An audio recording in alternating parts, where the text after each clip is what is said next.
Mortem would like to thank Original Cinematic for sponsoring this week's episode. Original Cinematic is an independent production company that has made it their mission to create, produce, and promote films that are inclusive, honor women, promote the LGBTQIA+ community, and provide prominent positions and roles to POC actors and filmmakers, and promote the films of marginalized and underrepresented populations. These are all things that are extremely important to our podcast as well. Original Cinematic is currently accepting scripts and treatments. Both William and Xxena Rush are also available via email or Zoom to discuss writing and provide input and resources to all aspiring writers free of charge. Their information will be made available in the show notes. There may be delays due to a hectic schedule and all projects being read on a first-come, first-served basis, but everything will be read and responded to. William Rush has individually produced numerous projects, including Pack is Here, Before, The Cottage, The Winemaker, and Day by Day. Their award-winning film Group premiered and was celebrated at multiple film festivals as well as screenings both in person and via Zoom that was graciously made available to us and our patrons. Original Cinematic has many exciting projects on the horizon. Their next film, Immersion, has been completed. The award-winning Sweetener is in development. Fetish begins shooting in September, and Encore will begin next spring. Their documentary, Women in Conversation, is slated for a September release, and we are looking forward to each and every one of them. It is truly an honor to partner with Original Cinematic, and we can't thank them enough for their contribution to our show. And now, back to our regularly scheduled program.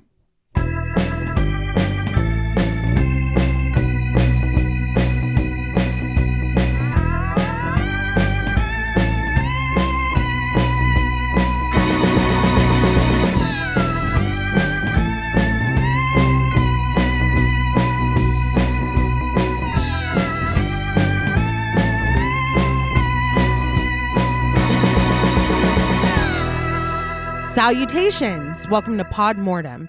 I'm Reneé Hunter-Vasquez, joined as always by my co-host, my husband, and my brother. Hi, I'm John Paul Vasquez. Hi, I'm Travis Hunter-Sayapin. This week, we're recording live from an ill-fated interrogation room discussing the 2024 supernatural horror thriller, Longlegs. This film was written and directed by Osgood Perkins. Heavily influenced by films like Silence of the Lambs and Seven, Perkins leaned into this inspiration while still using this film to work through and explore his own familial history. Longlegs stands tall with unforgettable performances and visuals, master direction, and blink and you'll miss scares. Anticipation fueled by a compelling marketing campaign that bolstered the film's already chilling story by keeping it and its titular character shrouded in mystery, led Longlegs to become Neon's highest grossing film to date, as well as an instant favorite among many horror fans. This film was requested to us by friends of the show, Jason Wright, Hannah, Sophie Wilson, Skank Sinatra, Bird Solidarity, Marissa E., and Beth Bauer. We want to thank them all for their support as well as this suggestion. So, what did you guys think of Longlegs the first time you saw it? I remember we watched this in the theaters. Mm-hmm. I love Nicolas Cage. I love everything he does. I hear he's a wonderful man. I mean, so I was ready for this. Watching it, experiencing this movie, I really enjoyed this. It is a little different. It is very fun. It feels like something that we know, we're already comfortable with. So it isn't too much to like get on board with what's happening. Watching it for the show, I really enjoyed it a lot more. I did like it a lot more. There are some things that I felt like just kind of nitpicky, my own feelings towards things. But, I mean, for the most part, I really, really enjoy this movie. No, I really like this movie a lot as well. Mm-hmm. A lot of it, honestly, I downright love. Yeah. I was immediately intrigued from the trailer and the marketing of this film, Mm-hmm. the way that they were keeping so many things hidden. Yeah. And you don't see that a lot in modern marketing of films. Yeah. It's usually the exact opposite. And so it builds this level, like you had mentioned, of anticipation, of curiosity. And honestly, I love seeing in trailers the reaction of the characters, but not seeing what they're reacting to. Yeah. Yeah. And so you're like, I don't even know if I can handle what they would show me here. You know? And it's really, really cool to kind of go into a film so unspoiled. Oh, yeah. I remember that I did. Your sister kept telling me, too, about the trailer. She was like, how do you not remember that? And I was like, I'm sorry. It fucking creeped me out. Yeah. I think that's the thing about this film is it stays creeping you out. Yeah. There is something so unsettling about this film, just the atmosphere of it Yeah. and the feel of it. Mm-hmm. I had gone to the theater by myself to see it, and I was just like amazed by the level of dread that is throughout. Yeah. And honestly, I really enjoyed a lot of Perkins's The Blackcoat's Daughter. Mm-hmm. And it kind of feels the same way where you're like, there's just something wrong with this. Something feels wrong here. Yeah. And you feel that kind of throughout Longlegs entirely. Yeah. And you're right, there is something very wrong here. Yeah. But I really, really love the feel of it. I love the aesthetic choices, the different ways to demonstrate which era we're in throughout. Yeah. It's a really, really cool thing and a lot of really cool creative choices. I really appreciate how much it wears its influences on its sleeve and uses that as a very brilliant jumping off point to create something very new and original. Yeah. That's what art does. Yeah. And I really appreciate, especially on commentary, Oz Perkins talked about it in interviews. He talked about it, how this movie is like a pop horror film where it knows what it is. Yeah. And you kind of experience it through that lens. And it's a really interesting way to craft a film like that. Yeah. And enough cannot be said about Micah Monroe and Nicolas Cage. Mm-hmm. And just seeing Nicolas Cage attached to this project and seeing his name and knowing that you would see him in this film, Oh, yeah. but not knowing how you would see him in this film, it was so fascinating. Yeah. And that was one thing that did kind of bother me about what I saw on social media whenever this film came out, is people saying things like, oh, I didn't know Nicolas Cage could act. Where the hell Yeah. do you get that idea? Yeah. I know that he's in a lot of films, Mm-hmm. and I know that he's been in films that a lot of people did not enjoy. But I will say that was never called into question, was his ability to perform, It's that. Yeah. his talent as an actor. Yeah. You would be hard pressed to find someone who gives more of themselves to every single role Yeah. Yes. that they are in than Nicolas Cage. Yeah. No and matter that's- what the movie Yes. is. That's their opinion. Yeah. I That's wild. saw that so often, and I was like, what the hell? Yeah. Yeah. Because, and not only, an Academy Award winning actor, firstly, Yeah. which means a lot and to some people means nothing. Mm-hmm. But Nicolas Cage has proven that he is willing to fucking get into character Oh, yeah. more than almost anyone, as I've said. Yeah. But no, I just thought that his performance in this film is one that is just so terrifying, so captivating, and the choices that he makes as an actor, nobody else could have done it. Yeah. Yeah. In a million years, nobody else could have been Longlegs. But the only real complaint that I have for this film is there is something about the third act Mm-hmm. that doesn't completely 100% work for me. Okay. When everything else does like 100% work for me, this may be about like 85%. Okay.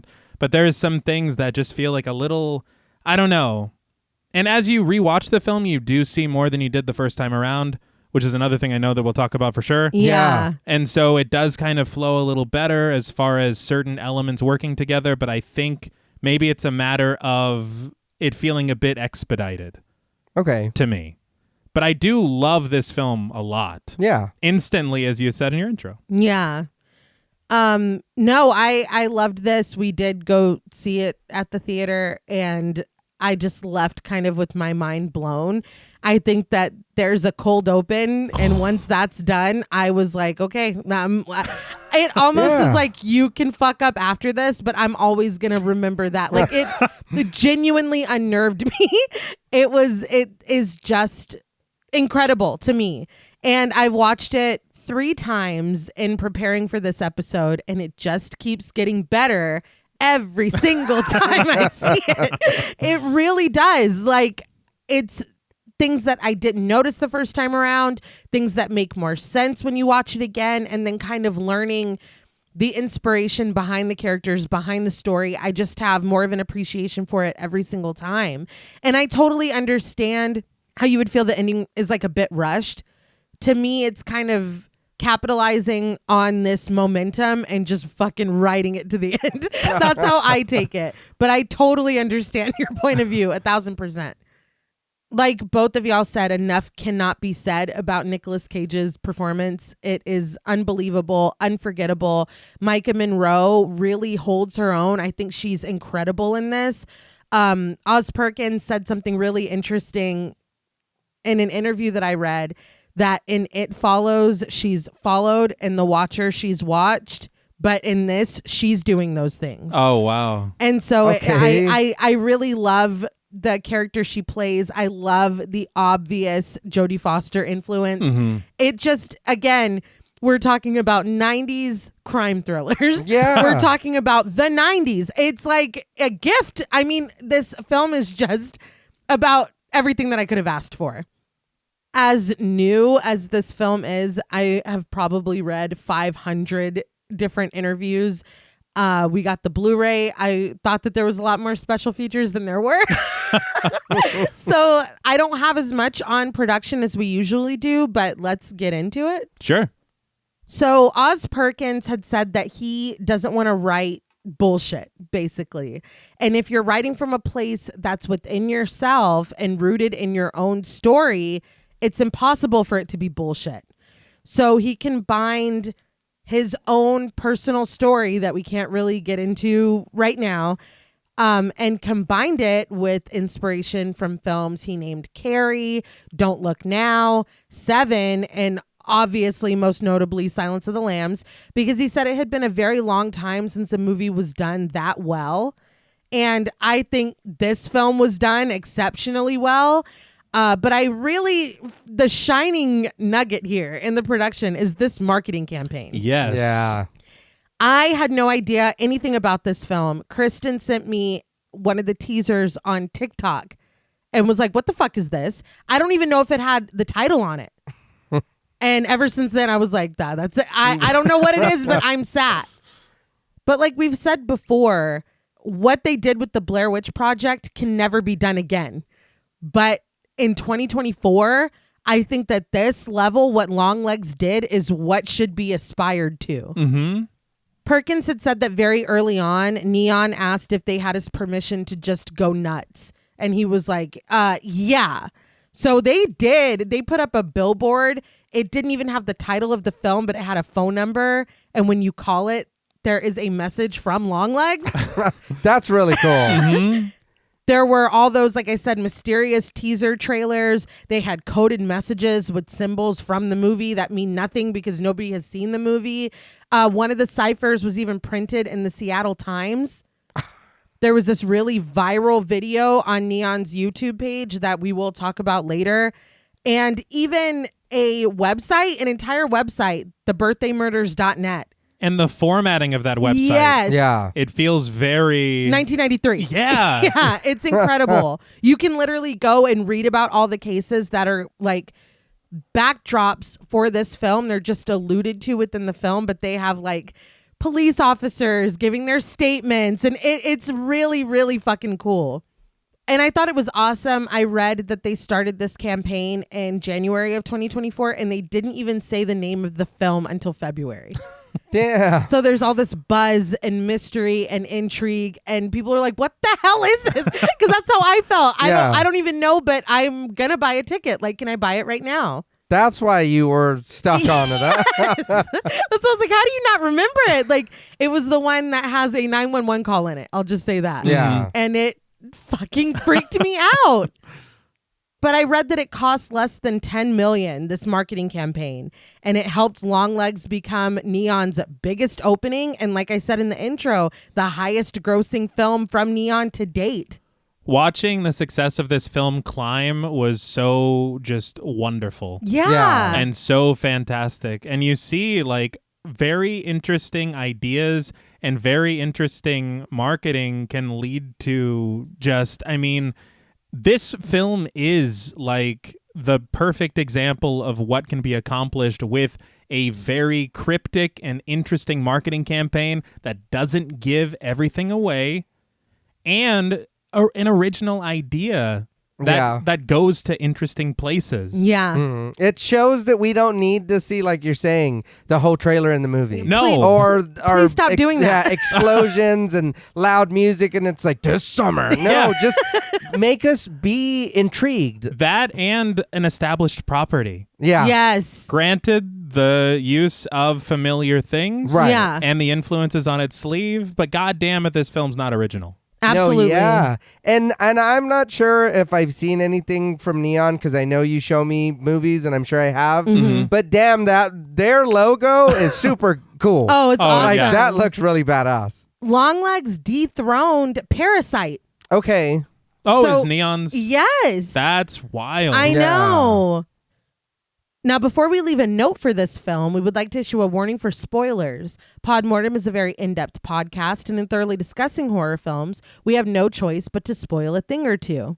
If you don't wish to be spoiled, please go watch the film, then come back and enjoy the show. If you've already seen the film or don't care about spoilers, then let's say our prayers. The film opens with a square of red that slowly expands to fill more of the screen and the wavering notes of a guitar being tuned. On it, in black text, the credits begin, but they're interrupted by a card reading, "While you're slim and you're weak, you've got the teeth of the Hydra upon you. You're dirty sweet and you're my girl." T-Rex, 1971.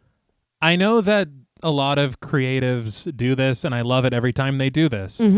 But I always think of the beginning of Stephen King novels. Yeah, me too. Okay. Every single time, because he does that, and it's just like a little tone setter. Yeah, Exactly. yeah. And I will say on my heavy rotation playlist on Apple Music, this is number one.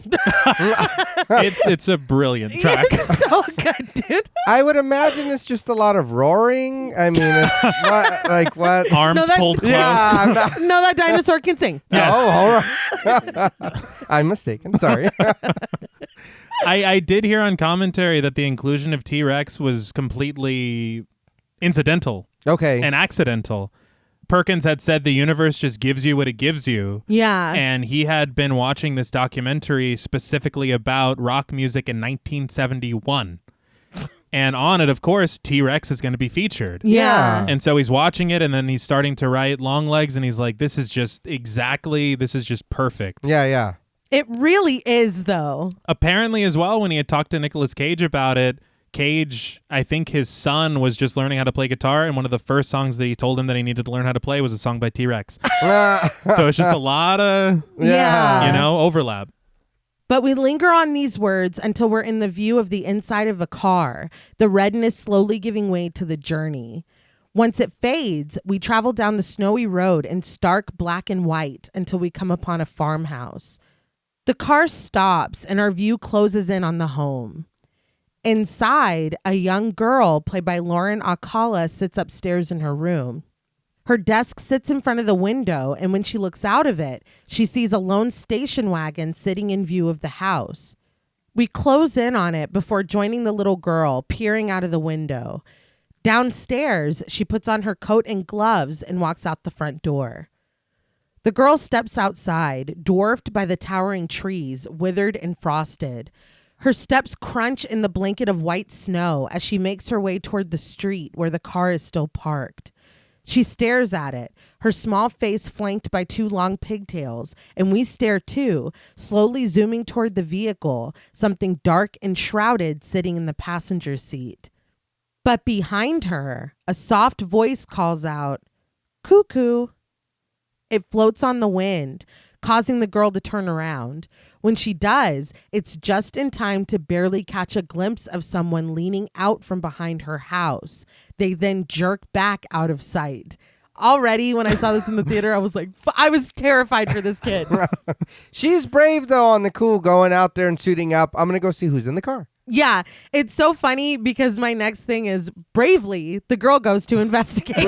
Very fair. Ain't no fucking Hell way. no. Mom said stay in the house, don't open the door. Yeah. Birds cry out in warning as she continues forward, undeterred.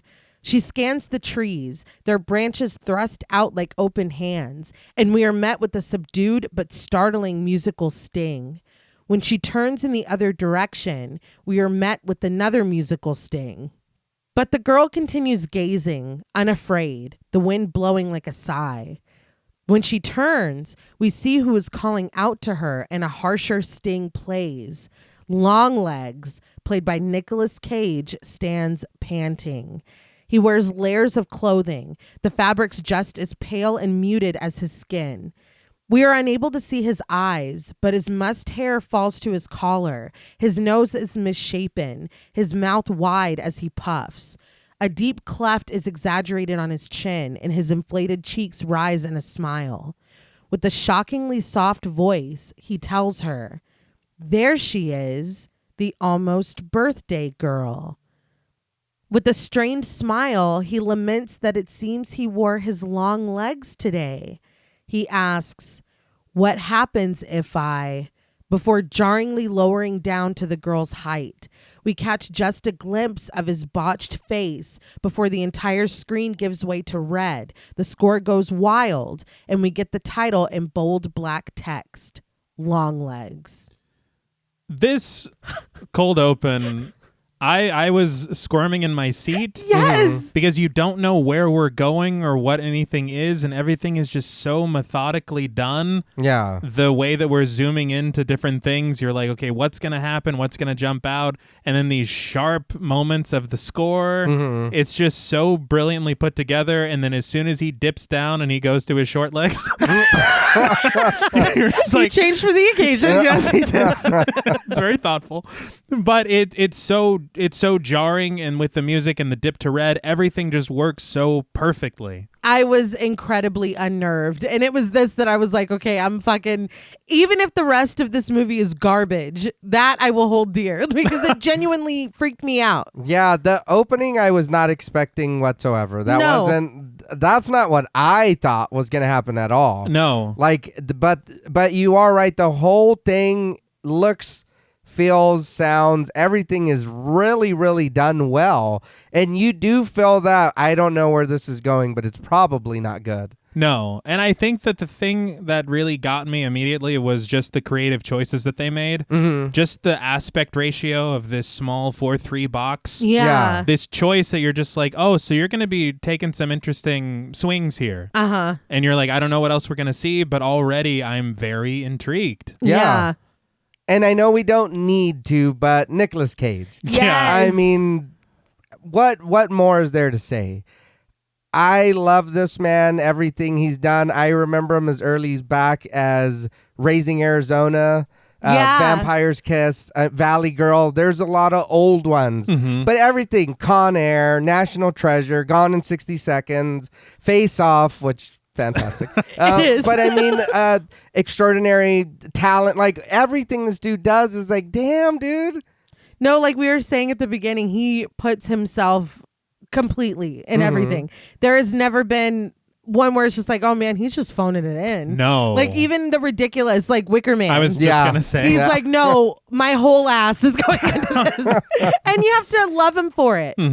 I was thinking of that as well, where it's like, even if what the rest of the film may not be there, Yeah. you remember Nicolas Cage. No, he clocks in always. And so a film like this, to see him in it is really exciting. Yeah. Because you feel so much in this film already, and then his appearance in the film brings like another weight to it. Yeah. Yeah.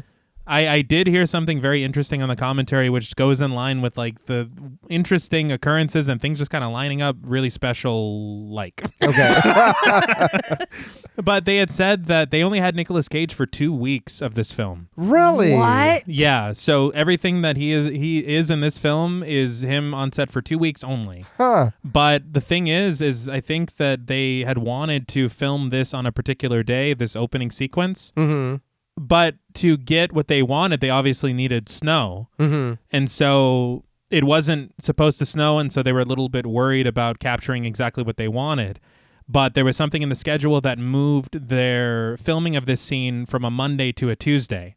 And so it just so happened that Monday night it snowed. Oh, man. All right. So they were able to get it exactly as they wanted. That's so cool. But the way that their schedule was written, they are using certain locations at different times because it's not completely shot in sequence. Yeah. And so the next thing is they're like, we need the snow to be gone because it's not going to be this time anymore.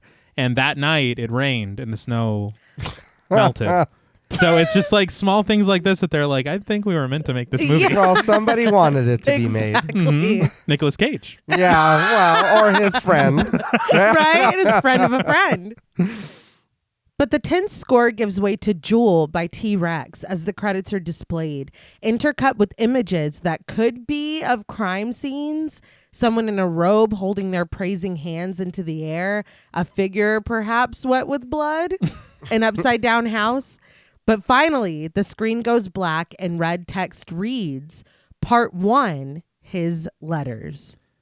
I just love so much the aesthetic of everything in this film. Mm-hmm. I love these silhouettes of black on this red in these little clues that don't mean anything right now, Yeah. but mean so much later. It's just so well put together. Does Yeah. anybody else get like weirdly excited when movies are like part 1 or chapter 1 or stuff? You're a little Yeah. too excited. I'm really excited. It's got to say her stuff. Or part 1 or whatever. I'm like, I love this shit. No, I'm with you on that. I though. really like that. Well, I think it makes it feel more, I guess, structured Yeah. Okay. and thought out. Like, Yeah. you've divided this into chapters. You know what you're meaning to do in each aspect of this film. Yeah. But part 1 begins with Agent Lee Harker, played by Micah Monroe, as she sits in a room surrounded by fellow agents. I did want to talk about Micah Monroe's casting very quickly. She said that she has never read a script so fast in her entire career, that she just needed to know what happened. So she knew that she had to play Lee Harker. She grew up obsessed with Silence of the Lambs. She loves Jodie Foster. Like, it was very clear the influences. So she says she meets with Oz Perkins and walked away from the meeting being like, oh, I fucking nailed it. Like, that was amazing. Then she gets a call from her team and they're like, he said that he doesn't know that you're right for this. Oh, wow. So she said that when you're steadily working, you don't normally have to send in tapes because they can look at what you're currently doing and see, what you would bring to the table. But she was like, no, what if I sent him in some tape? She was like calling her team and be like, what can I do? What can I do? So she sent in a tape. She wanted it so bad that she was performing scenes from the script that she had been sent and sent it into him. And that's why she got this part.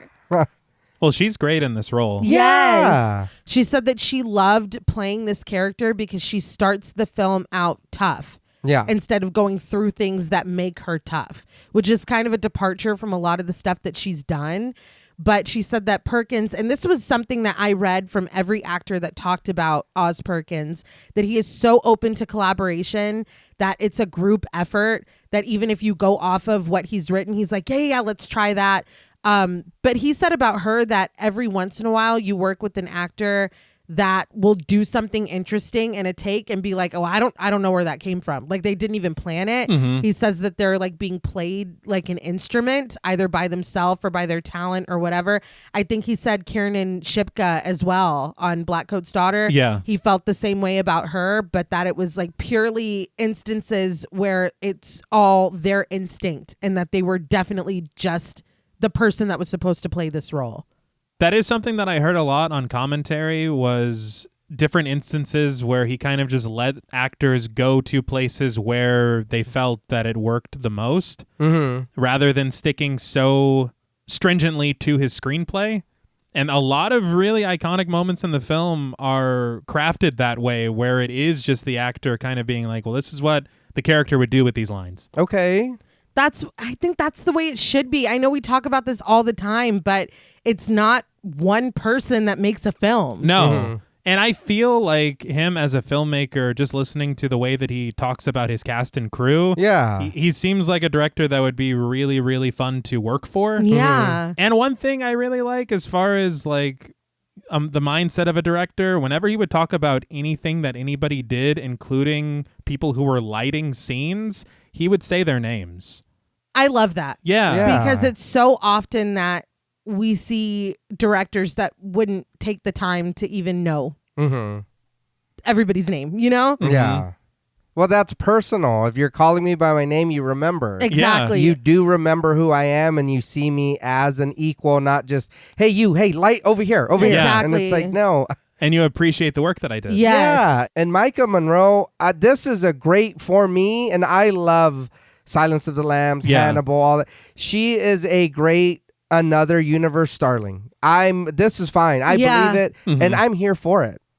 You already did point out that she was in It Follows and The Watchers. She also did Independence Day Resurgence in 2016 and The Guest in 2014. I need to see The Guest. I've heard so much about it. Yeah. But I've never watched it for some reason. I think, if I'm not mistaken, Dan Stevens is in it. Oh. Okay. And dude's having a moment right now. And well, good for him. Yeah. But Lee listens intently as the senior FBI agent, played by Peter Bryant, stands behind a podium, warning that this is the part where they all get to do the things that grown-ups don't want to do anymore. They're going to go on foot, door to door, knock and ask, "Have you seen this man?" Just like they do in the movies. He continues that just so no one gets hurt feelings, partners have already been assigned. Lee shifts her gaze from the senior agent to Agent Fisk, played by Dakota Dalby. He's still listening to the briefing, but when he feels Lee's eyes on him, he glances in her direction. But Lee focuses back on the front of the room. Interesting. Yeah. She knows her partner already. Yes. Yeah. The senior agent goes on that the suspect likes to visit a certain kind of neighborhood. He's a middle-aged Caucasian male. He's not likely to go quietly, so it's safe to always assume he's armed. He instructs the agents to be alert and careful before finally dismissing them. The room fills with light chatter as the agents disperse, but Lee stays seated. Later, she sits in the passenger seat while Fisk parks the car on a residential street. He tells her that he's fine to go up and do the knocking if she wants to be the one that hangs back. Lee stares forward, not answering or even seeming like she heard him. But when he gets her attention and asks if she's good, she tells him flatly that she is. Fisk gets out of the car and heads toward one of the houses. Lee does stay behind, but the score swells for a moment as Lee looks intently up the street. Finally, she gets out of the car too and walks to the middle of the road, her badge swaying from around her neck as she goes. She looks at the house across the street from them, zeroing in on the attic. Fisk comes back, commenting that the kid smelled like narcotics, but his voice is muffled. He calls after Lee when she again doesn't answer him, but Lee isn't worried about anything he has to say. She declares decisively, "It's that one." Fisk doesn't understand, but Lee clarifies. The house number, 3525. He's in there. Fisk asks what makes her say that, and inhaling sharply through her nose, Lee has to admit that she doesn't know. So I know we all love films that reward us on the second or third or whatever viewing. But something I did not notice the first time that I did notice the second and third time is there is a clear metallic noise when she is being so intuitive. Yeah. It's very interesting. But I did want to take a moment before we get into what is about to happen. Yeah. To talk about the cinematography for a second. The cinematographer of this film was a guy called Andres Arocci, and this was his first international film and first narrative feature that he ever shot. What? He did a lot of work with music videos, and I know that he was working on a project in Mexico called Luto, and it's like a half fiction, half documentary. Okay. But very interestingly, one of the other cinematographers that was working on that film was a guy called Galo Olivares, who would go on to shoot Alien Romulus, All right. but he shot Gretel and Hansel for Oz Perkins. Oh. And so when Oz Perkins was looking for a cinematographer for Longlegs, Olivares recommended Arochi. Very nice. And thank God he did. Yes. Yeah. The cinematography of this film is like one of its secret weapons. Yeah. Every single shot is just fantastic. Mm-hmm. The way that he uses the camera, the way that he uses the width of the frame, Yeah. it's very interesting. And we'll talk a little bit more about how Perkins chose to use the width of the frame. Yeah. But one element that does come up a lot is the use of extra headroom, where there seems to be a lot of like an emptiness in the frame above these characters. Yeah. And they talked about it a lot in interviews, Perkins and Orochi, where they had said that it was supposed to be like this subtle hint of presences, or a presence perhaps, forces outside of what characters can see. And so they're not alone in this frame, Yeah. maybe. Okay. So it's not just that they need longer legs? No? Oh. Now I'm Although- scared. Yeah. That could play. Yeah. Either one. Who knows? But yeah, Perkins had said that you often get this kind of a framing as a way to imply things weighing down on a character, which he did intend as well, but he also thought about things emanating out of us or lurking around, waiting to pounce, he said, or trying to leave. Okay. It was, again, very Okay. interesting. Yeah. Yeah. But it reminded me a lot because there was an element of this constantly on Mr. Robot Yeah. in the cinematography of that. And I was like, is this the same, cinematography? It's not. But it is very interesting because it was the same purpose on Mr. Robot for this feeling of weight on these characters. Okay. Yeah, I can okay. definitely see that. Yeah. But I also did find it so interesting the way that they used different cameras and different aspect ratios to signify which era we're in. Yeah. Because every single flashback is shot on 35 millimeter film, and it's that 4:3 aspect ratio. Yeah. Yeah. So it gives you this difference, and you feel like you're watching things of different eras because that's exactly what you're doing. Yeah. Lee turns to her assigned partner, her ponytail swinging, telling him that they should call it in. Fisk refuses. They're not calling it a hunch on their first day out. Lee grimaces, shooting a glance over at the offending house. Fisk tells her to relax, and when she doesn't respond, he volunteers to go take a look. Fisk saunters over to the porch, and we follow him fluidly. He deals a swift knock to the door, identifying himself as FBI. Lee follows him over, as alert and careful as the senior agent told them to be. Footsteps thud loudly from deep within the house, but her eyes are on Lee, looking back over her shoulder when we hear the front door finally open. Lee turns back when Fisk greets the man inside, but before he can even explain the photos clipped to the board in his hand, Fisk is shot in the face, his blood spraying the drab exterior of the house. He goes down without another word, and shocked, Lee backs up against the house, panting as she fumbles for her gun. Her breath coming in frantic shudders, she looks down on the ill-fated Fisk, who lies dead in the walkway, blood still pooling behind him. Lee's shirt being red, color theory I thought of Yeah. Okay. of what could happen, and when it did happen I was like, shit. Yeah. But you knew Fisk wasn't long for this world. No. Yeah, for sure. He was too, like, I don't know, what's the phrase, eager or cocksure or something? He seemed Both. too carefree. Like Yeah. it was just like, oh, you're too chill. Yeah. Something Kinda- bad's gonna happen. Kind of like you don't understand the severity of what we're doing. 'Cause Right. He's like, no, not on our first day out. Like, Yeah. you think this is going to be some, long term. I don't know, but R.I.P. Fisk. I guess. Maybe even like he's trying to prove himself or something because he's like, I'll go knock on the doors. You can stay in the car. Like, I don't know. He was eager. Yeah. What was the other cock word you said? All right. I'm pretty sure that's the Ring? term you're making. No. Jesus Christ. What the hell is wrong with you? Well, you started What it. is going on? You got the ball rolling. I- But anyway. We don't need to talk about balls too now. Jesus. A little decorum. Get back to your script, please. It's a family show. Her gun out in front of her, Lee rushes inside. Plastic hangs over the walls and fans blow, but she moves deftly, clearing out the first floor before heading up the narrow staircase. I love the shot composition throughout this sequence of her kind of going into the house and checking and everything. The light that's coming out of the kitchen, like there's a bit of red in the pantry. Oh. It's very, very neat looking. And I think I heard on commentary that this is a real house that they used for this sequence. Okay. That's really cool. Yeah. I guess they kind of went into this neighborhood and it was like a retirement community. And so Perkins said a lot of people were very cool about them being there and a lot of people were very not cool about them being there. But they got everything they needed and this sequence is fantastic. Yeah. I did notice that too, and I was like, oh, fuck, don't go in there. Yeah.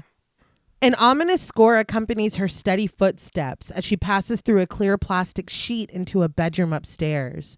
She warns the person inside not to move, and we see him sitting on the bed with his back to us, silhouetted by the subdued sun coming in through the window. Suspect, played by Trey Helton. Both hands are raised on either side of his head in a show of surrender as he assures her that he won't move. His hands tremble slightly, his left ring finger decorated with a gold band, but he stays true to his word and sits still and unarmed. Lee still struggles to catch her breath as she stands firm with her gun pointed at his back. From what we heard at the FBI office, I was really shocked that this is how this scene ended. Yeah, he But just he's gave just like, up. "All right." Yeah. Just good. Stay there. Like, He's like, oh, I fucked up enough. yeah. I'm getting a lot of time. Yeah. I made a lot of mistakes on the way here. All the plastic doesn't look very good either. I read in an interview, Oz Perkins said that the original film, the way that he wrote it, goes from the cold open to this next scene that we're getting into right now. This wasn't in it at all. Really? Yeah. The producers were like, we need something to introduce Lee before the scene that we're getting into and kind of what's going on, like the way she was like, no, it's that house, you know, because already you're like, what the hell? Her knowing who her partner is, everything. And they were just insistent that there needed to be something in between. So Oz Perkins said that he was hesitant, but because he was like, I don't want guns. He was like, it just seems boring to me. He was like, I don't want to do that. But he did. He wrote it. They shot it. And that's when he was like, okay, they were absolutely right, that it works to introduce her. And again, he stressed that this is why filmmaking is a collaborative effort. Because he was adamant. He's like, no, it doesn't, but it does. Mm-hmm. Yeah. And the interesting thing is that I see his point as well, because if you go from that cold open to this next scene and then the scene that follows it, we do kind of get all of those things about Lee from those conversations. Yeah. But to have this sequence, it also kind of makes it a little grittier, and you can also see how Lee can fucking handle herself. Exactly. Yeah. So I see both sides. I think, and it gives the FBI a specific reason to be like, hey, you come in, like Gordon Ramsay. But not, he means it terribly. Yeah. But you know what I mean? Like, come here a minute, because true. what the hell was that? Yeah. You know? That's fair. But we cut to a dim room, scarce except for a bright glowing screen in the center of the far wall. Lee sits at a table facing the screen. An intercom crackles to life, the voice on the other end prompting Lee to state her name and rank. She does. Special Agent Lee Harker. She asks what she's doing here, but the voice just repeats her name and rank before asking if she's ready to begin. Lee doesn't understand what exactly they're about to begin, but the voice instructs her to state the first word that comes to mind for each of the images. He asks again, a little annoyed, if she's ready to begin, and Lee tells him yes. With the click of the projector, we are plunged into darkness with Lee. We see from her seat at the table as the screen brightens again, showing a blue square with 2 red pieces flanking either side. It's only a flash of the image, but Lee answers, "Camera." Interesting. Yeah. Mm-hmm. A red background and a white circle floating above a thick black bar. Table. A colored cube. Legs. A bright orb presiding over a flat plane. Tiger. This image lingers, but the clicks come faster and faster now, bringing the pictures with them so quickly that Lee barely has time to answer before they're on to the next one. A rectangle, half orange and half white. Door. 2 intertwined circles floating over a corner. Mother. A black background featuring a white upside down triangle. Father. Interesting. Yeah. A series of bars, white, pink, red. Piano. The pictures stop, but the voice on the intercom comes back, telling Lee that a number between 0 and 100 has been generated. What is that number? Images begin to flash again, strange blurs of lines, colors, and shapes. They flicker on and off in front of Lee, and she admits that she doesn't know before venturing.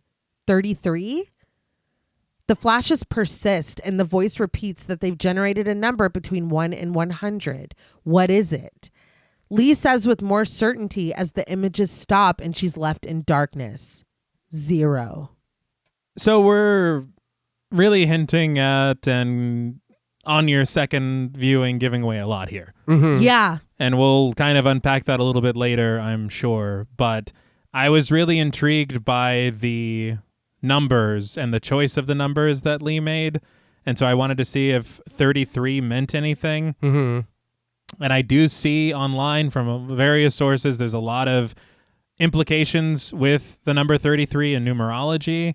They say that it is the most spiritually evolved of all the life numbers, the life path numbers, and it is called the master teacher, the number 33. Okay. And as far as religious connotations, 33 is the age of Christ when he was crucified.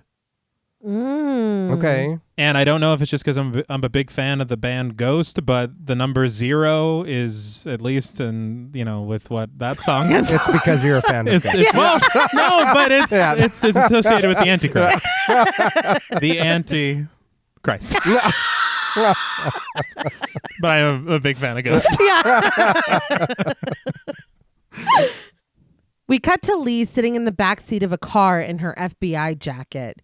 Behind the wheel is Agent Browning, played by Michelle Choi Lee, while Agent Carter, played by Blair Underwood, sits next to her in the passenger seat.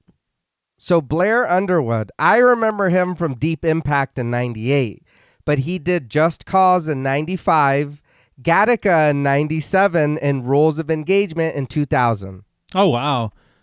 I saw Gattaca on one of the days that my science teacher didn't feel like teaching us. But it's Ethan Hawke and Uma Thurman in it too. What is that? Because I've seen it a lot. It's a place of a science lesson. Yeah. Duh. I did like it though. Yeah. Yeah. He also dated Miranda on Sex and the City, guys. Oh, I'm All sorry. right. I neglected it. Yeah, I'm getting pissed off over here.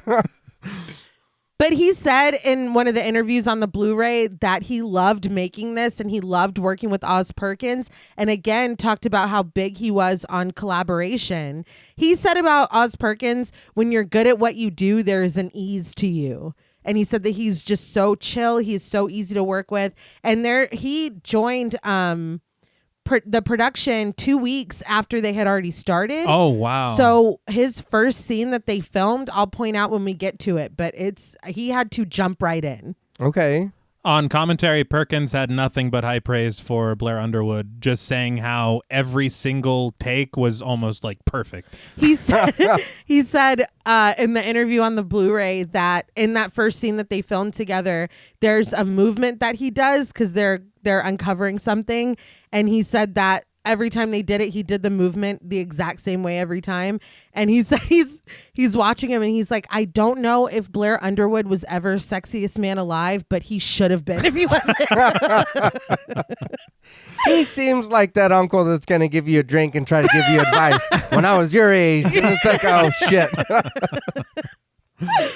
Perkins also said about his name, he goes, it's Jack Crawford. It's just, because I changed it to Carter. But I like Carter a lot better than I liked Crawford, to be fair. Yes, fair. But Carter asks Lee if she's into baseball, and when she tells him no, he laments that he needs someone to talk to about his Mariners. He adds that his wife is getting pretty good at faking it, but Browning warns that that's a slippery slope. Carter chuckles that that's cold, but Browning quips that she only works with what he gives her. They have fun here. Yeah. Turning his attention back to Lee, Carter tells her that she beat the number generator 8 times. He asks her with some awe how she did that, but Lee counters that she also missed it 8 times. Carter mulls this over with a smile before deciding that half psychic is better than not psychic at all. And I do appreciate this establishment of, even within the FBI, they're like, oh no, there is like sensitivities and people are psychic. You know what I mean? Like, I thought that was cool. And it would have been a little cheesy if they were like, all 16 times you beat the... It's like, she doesn't need to be 100%. Like, 8 is still really good. Hell yeah. 8 is crazy. Yeah. Looking between the agents in the front seat, we gaze at a house up the street. Carter explains that the Horns lived there for 12 years. They were a nice family. The dad coached t-ball and the mom ran the church bake sale. Then 2 months ago, they were all murdered inside. Browning corrects that technically it was 3 murders and a suicide. Sitting pensively in the back seat, Lee questions, the father? Carter confirms this and gives the grisly details. He stabbed his wife 61 times before the blade snapped off the handle. Lee breaks the ensuing silence by asking about the kids. Carter asks, what about them? Lee wants to know how many wounds, but Carter isn't as forthcoming with these details. He invites her to just read about it in the file. Firstly, the fact that their name was Horns. Yeah. Very interesting. Yeah. But secondly, I really like what this is setting up for Carter as a character and his sensibilities. Yeah. What he is comfortable diving into a little deeper. Even in his line of work, there's still that difference there between kinds of victims. Yeah.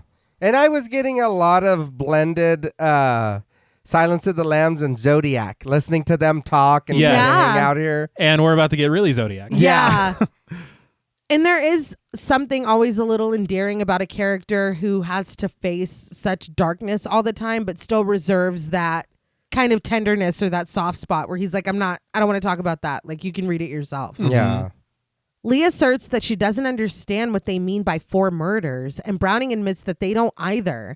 Carter says there was a letter left with the body written in a coded alphabet and not written by anyone connected with the family at all.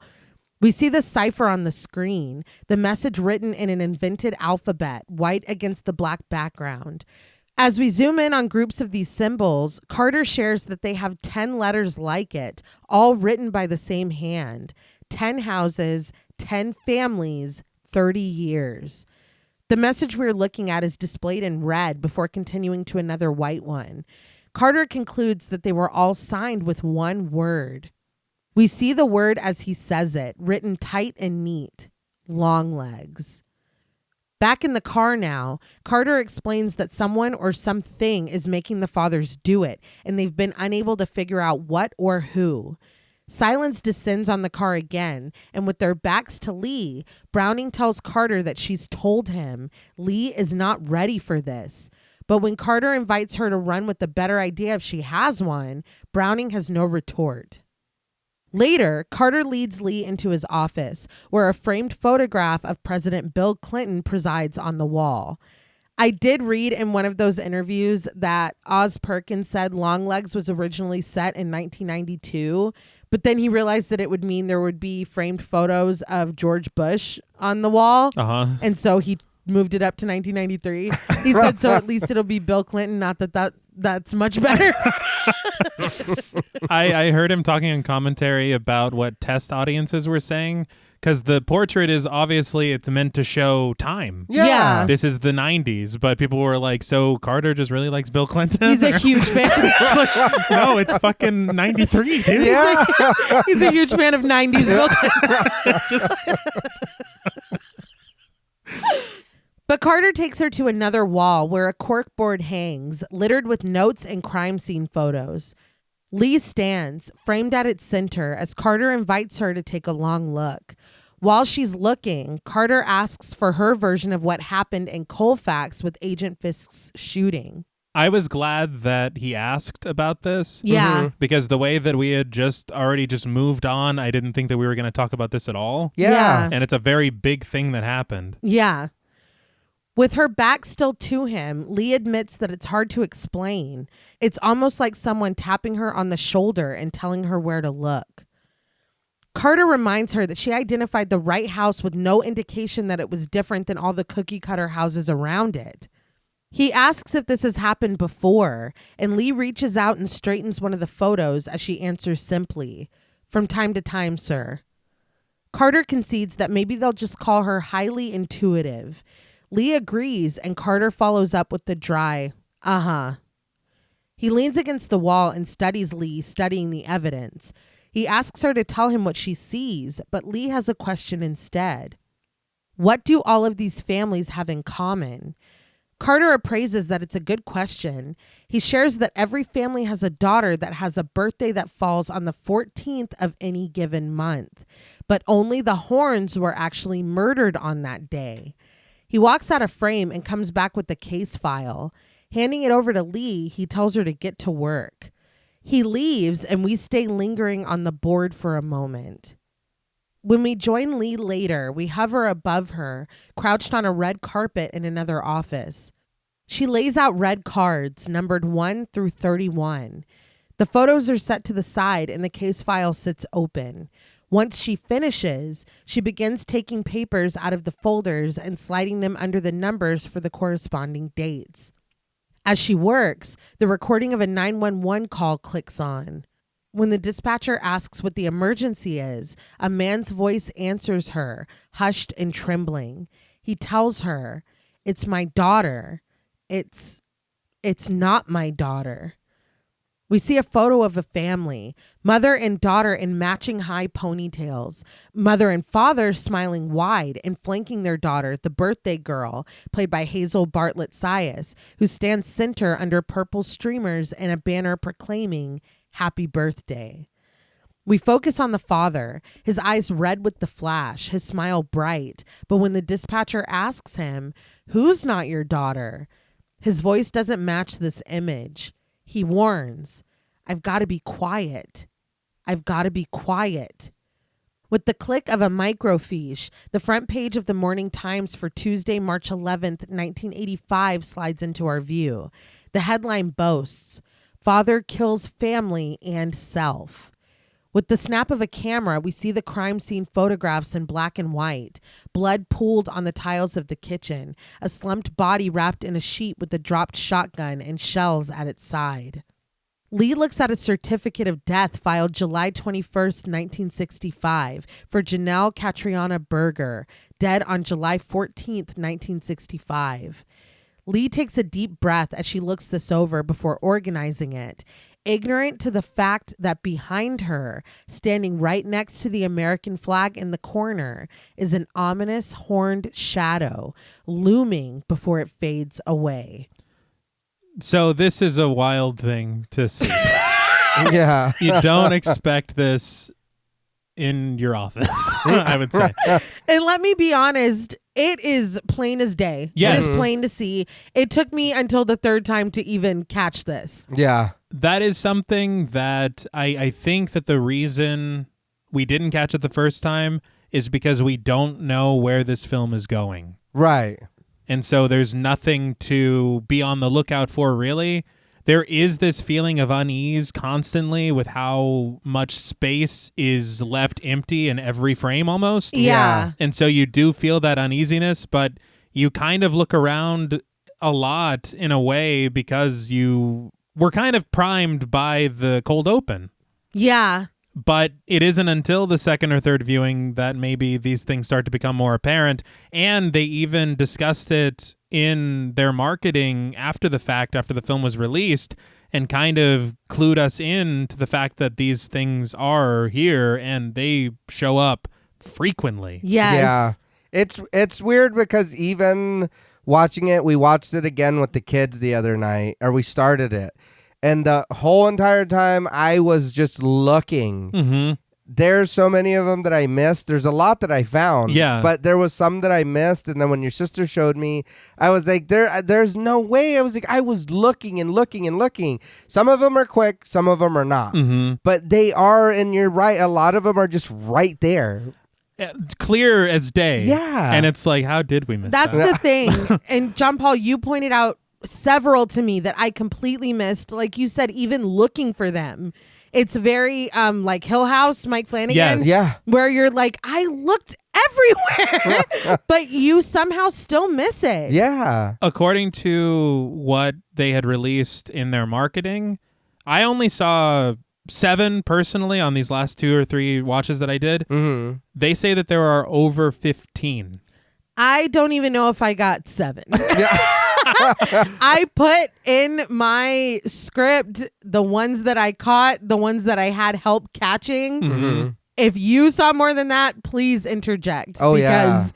maybe we'll Pokemon catch them all. I mean, I don't know. And listeners, if you saw ones that we don't point out, Yes. please. But the call continues. His whisper heavy. The man reasons that when she's asleep, it's the best time to do it. The dispatcher asks, do what? The man begins to pant, adding, when her eyes are closed. The dispatcher implores him to stay on the line, but the man's breathing grows louder and louder, drowning out her demands. He starts to yell. Glass breaks. The phone is abandoned. The dispatcher calls after him again and again, but he's lost, the climbing score giving way to the chaos on the other end of the call. In the office, Lee looks over the spread that she's made on the wall of the characters used in Longlegs' notes before we see her walking the quiet and empty hallway back to the office. The horrific 911 call continues, screaming and chaos, but Lee calmly looks over her evidence. She's written out new note cards, no fingerprints, no eyewitnesses, no sign of forced entry, no DNA. The score and the 911 call mingle and culminate, and a new dispatcher asks, 911, what's your emergency? The score, static, and panicked rising voices all mount, and with another camera click, we see a tagged piece of evidence, a bloody knife on a wooden floor. Click. A girl's legs, clothed in pink pants and blue leg warmers, motionless and still on a carpet, her top half covered. Click. Another certificate of death for Alexis Petra. Click. A black and white photo of shell casings. The clicks keep coming faster and faster, testing us as Lee was tested, breaking up the images. A blood-splattered wall, a shrouded body, and a shotgun on a bloody bathroom floor. Blood flowing inexplicably backwards from a drain. A hand lying limp and lifeless on the rim of a bathtub. A covered body slumped in a corner. Blood staining the area where the face should be. These images culminate in a swirling red blood, taken over by a bubbling blackness underneath. This sequence is amazing. Yes. Oh, Just the feeling that it gives you as you're watching it, this constant clicking of these different crime scene photographs. Mm-hmm. The clicks start coming and they don't stop coming. Correct. Yeah. But I wanted to talk about their creation of these crime scene photos because it really surprised me. Mm-hmm. They were talking about it on the commentary, and I read an interview with Osgood Perkins as well. But Perkins had said that what they did was they basically found this house in Vancouver, and they basically took the art director, the production designer, the director of photography, a camera team, and they hired a family, or a couple of families actually, and they made a mock birthday party. And then, according to Oz Perkins, his quote, "We just went to town." And so you have people with Polaroids, you have people with wind-up disposable cameras, you have people with digital cameras, but they're creating all of these different things, taking pictures of random objects, staging different murders and crime scenes. And the thing that staggered me the most is that every crime scene photo that you see in this film, and I guess what wound up on that website for marketing purposes as well, all of it was done in one day. Wow. Damn. It's unbelievable because the amount of detail and everything that they comb through that Lee is looking through, Yeah. to know that they made this in one day just blew my mind. That's crazy. Went to town is like an understatement. Yeah. When you were talking about these moments, finding moments of like unexpected inspiration and running with them, Oz Perkins said there are a couple visuals later on that we'll talk about when we get there.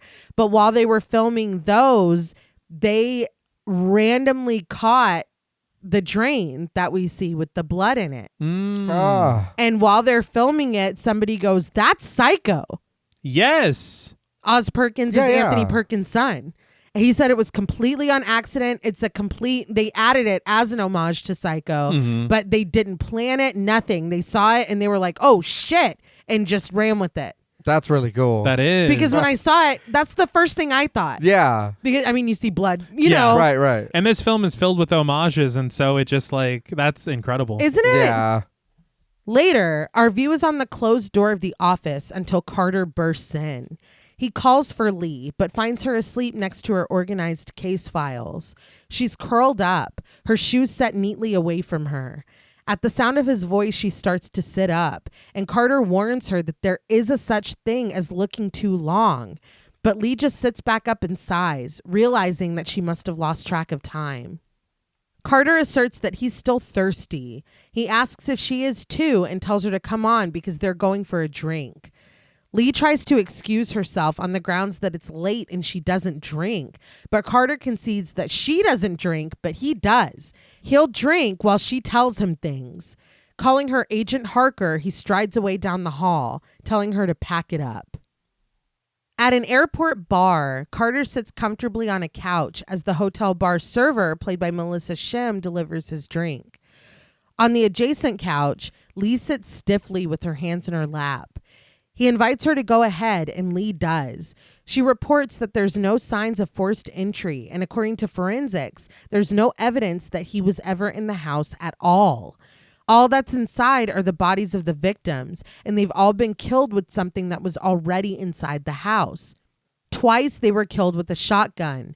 Both times the gun was registered legally to the father. 8 times they were killed with a knife from the kitchen, and once with a hammer from their toolbox.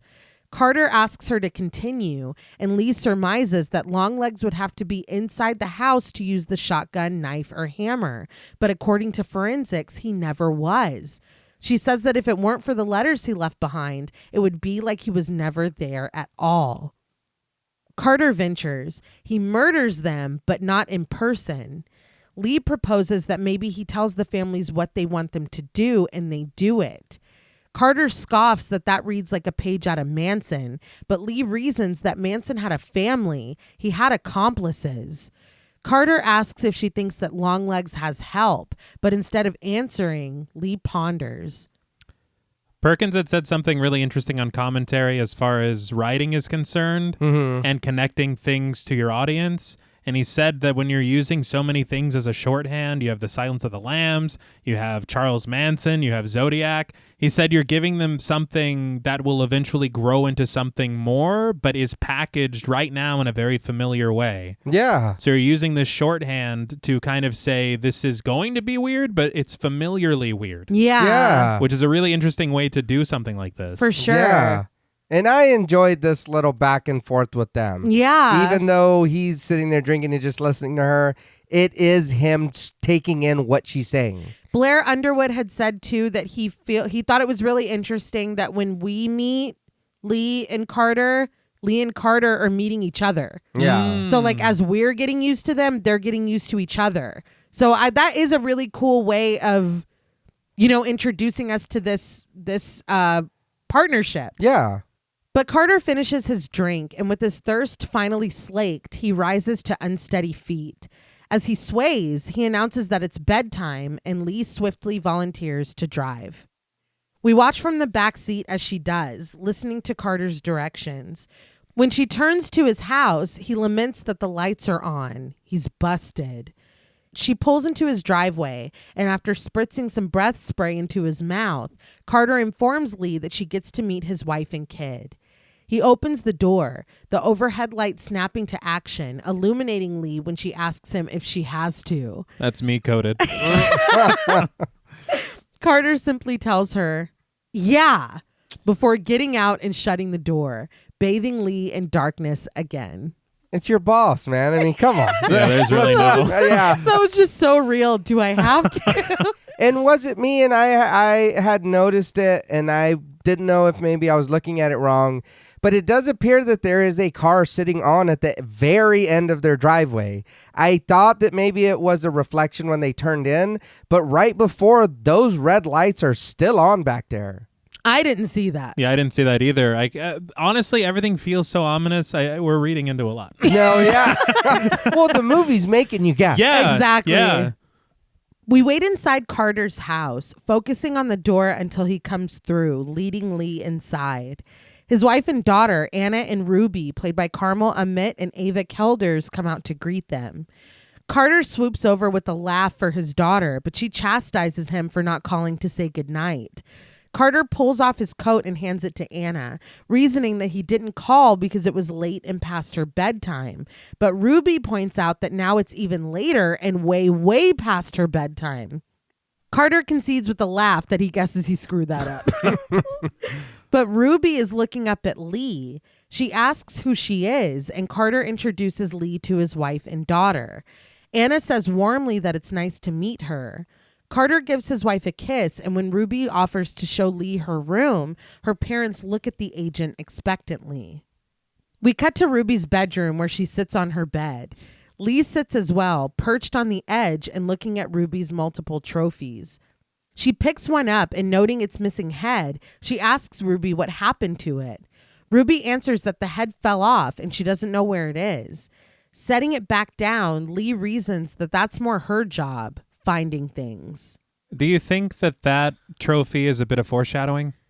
Definitely could be. Okay. Lee turns stiffly and spots a hanging tent in the corner, its delicate pink gossamer trailing down to the ground. She asks awkwardly if Ruby ever gets in there, but Ruby says that it's too babyish. It's funny because she's like, do you ever get in it? It's like, I'm trying the best I can, dude. Ruby says that her dad wants to keep some of her old stuff around so she doesn't grow up too fast. But Ruby asserts that she's going to grow up anyway.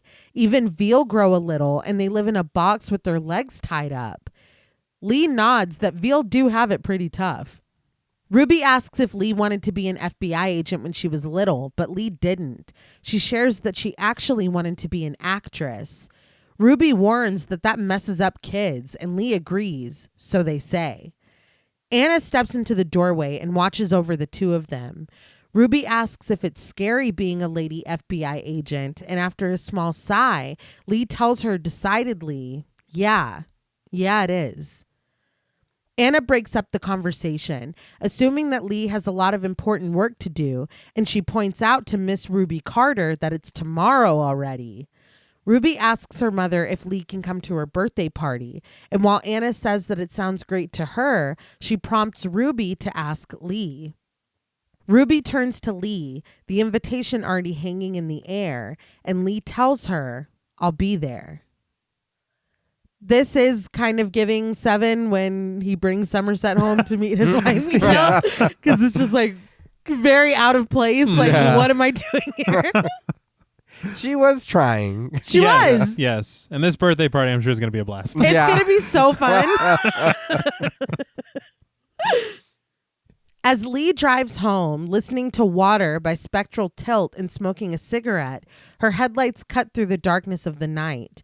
We look up at the trees, the bare branches twisted against the endless blue of the sky as gravel crunches under her tires and her car comes to a stop.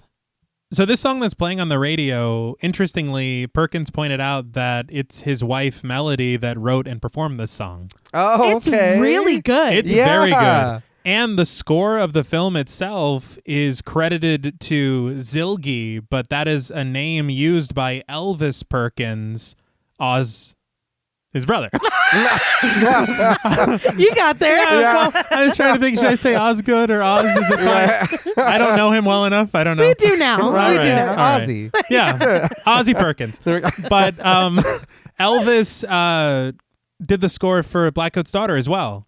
That's really Okay. cool. If I ever make a film, you're definitely doing the score. Thank you. But Lee has pulled up to her house, and we see that it's secluded.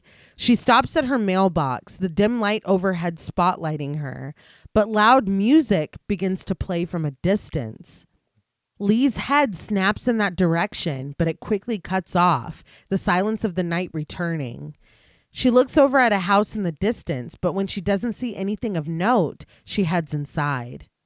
We watch as she lets herself in, snapping on the light in her narrow hallway and reaching into the adjacent room to turn that one on as well. Lee's home is comprised of rich wooden walls and floors and large windows. The lights she's turned on glow out into the night.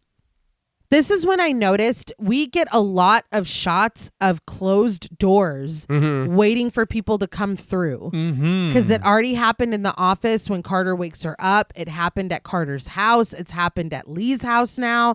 It's interesting that is a recurring image of a closed door waiting for somebody to be let in. Yeah. Maybe there's a request of such things. Perhaps. Maybe we'll talk or think about that later. We'll get there. We'll get there. Door was one of the things that she had said during the test. That's true. Yeah. That's right. We see her again, hair still wet from the shower, as she sits on the desk in her office and makes a phone call. The line rings loudly, but she waits patiently, chewing on cereal. A woman finally answers, and Lee tells her, "Hi, Mom." After a pause, her mother asks, "Lee?" Lee tells her yes, it's still only me. These phone calls that she has with her mother are very strange. Yeah. Yeah, and the pacing of them is so just stilted. Yes. Yeah. But hearing her mom, it's like, okay, that's why you interact with people that way, because it is very similar. But Lee asks if she's okay, and her mother says that she is. She spent the day at home. Where else would she be? Lee asks what she was doing in the house that the phone rang for so long, but her mother reasons that she's going through stuff over there. Don't want to elaborate. No. Mom, I'm going to need a little more. Yeah, what the hell are you talking about? And it's also you're going through stuff or you're going through stuff. Yeah. Good question. But she asks her daughter if she's okay, and Lee says that she is. She just can't sleep because she's got a lot on her mind. Work stuff. Her mother asks, "Nasty stuff?" Lee chuckles and admits yes, but our view of her shifts so that we get a shot of the doorway behind her, the doorway that Lee's back is turned to. Her mother asks Lee if she wants to tell her about it, but Lee says no. Her mom reminds her that she was a nurse for 8 years. She saw more than her fair share of nasty stuff, but Lee closes her eyes. She says that she just needs to be quiet for a little bit. But the quiet is immediately disrupted when her mother reminds her in a knowing tone, "Someone's birthday is coming up." Ooh. From literally the cold open, we have a trepidation about birthdays. Yeah. So this was interesting to learn. It's oddly like menacing, even though it's so like jovial to say to someone. Yeah. Like it feels like she's threatening her. Yeah. Well, birthdays kind of do feel like a threat after a while. From Father Time. Yeah. But with the phone still held to her right ear, Lee hears a breath of whispers. She turns toward the next room, and we get lingering shots of her hallway in the living room, all still and empty. This place, firstly, is amazing, and I would love to live here, but I also don't want to live here at night. No. It's a no from me. Perkins had said on commentary that what was supposed to be happening right now in this house was the television was supposed to be on, and it was supposed to be the marine biologist episode of Seinfeld. But they couldn't afford it. Oh. And so they ended up just leaving the house silent. And I feel like that does aid the scene. More Seinfeld television show, not person. Right. Is always good. Yeah. Yeah. And so I don't know how that would have played into this, but I do think that the silence only makes this house seem more frightening. Yeah. For sure. Plus if George is telling that story. Yeah. Well, it's hard to sit in what's going on with that happening in the background. That's going to take me out of it a little bit. Yeah. Lee's mother asks if she's still there, but she tells her abruptly that she's got to go and she'll call her back. She ends the phone call before her mother can say another word. We linger on the living room once again, but when we go back into that narrow hallway, knocks boom at the front door. Lee lets out a shuddered breath as she picks up her gun. She slowly walks through the living room and into the hallway. We close in behind her as she approaches the door, cautiously calling out hello before sliding the chain lock back into place. I could be mistaken, but we're looking at this door head on before she picks up her gun and walks into the hallway. Mm-hmm. And I'm 99% sure that chain lock is locked. Oh. Huh. And then when she goes back, she locks it. Don't like that. Yeah. No. But when she doesn't receive an answer, Lee turns around, scanning the house. From outside, we see her through the big windows, moving through the room and turning on an outside light. This only exposes a light fog creeping above the grass, but when Lee peers through the window, ominous music rings out. In the distance, there's a figure standing boldly and seeming to stare right back at her. And behind this figure, for just a moment, looms the shadow of that demonic creature. See, and this is where, again, it's like, how did we miss that? It's literally the center of the frame. Yeah. It is. And then when we were watching it last night, John Paul goes, there it was. And I was like, where? He literally had to rewind. Really? I still didn't fucking see it. Because I'm staring at the figure, which should have made me Also. see it Yeah. more. But we did rewind it. Yeah. But I see, this is me thinking what you were saying just a second ago. This place looks great. It's out in the woods. I don't mind living in nature, but I would like some spotlights, maybe a gun turret or something here and there. Turret? I'm just saying, look, Fucking Fallout. look, we need to protect ourselves. out here Bosco still. settlement needs your help. Yeah.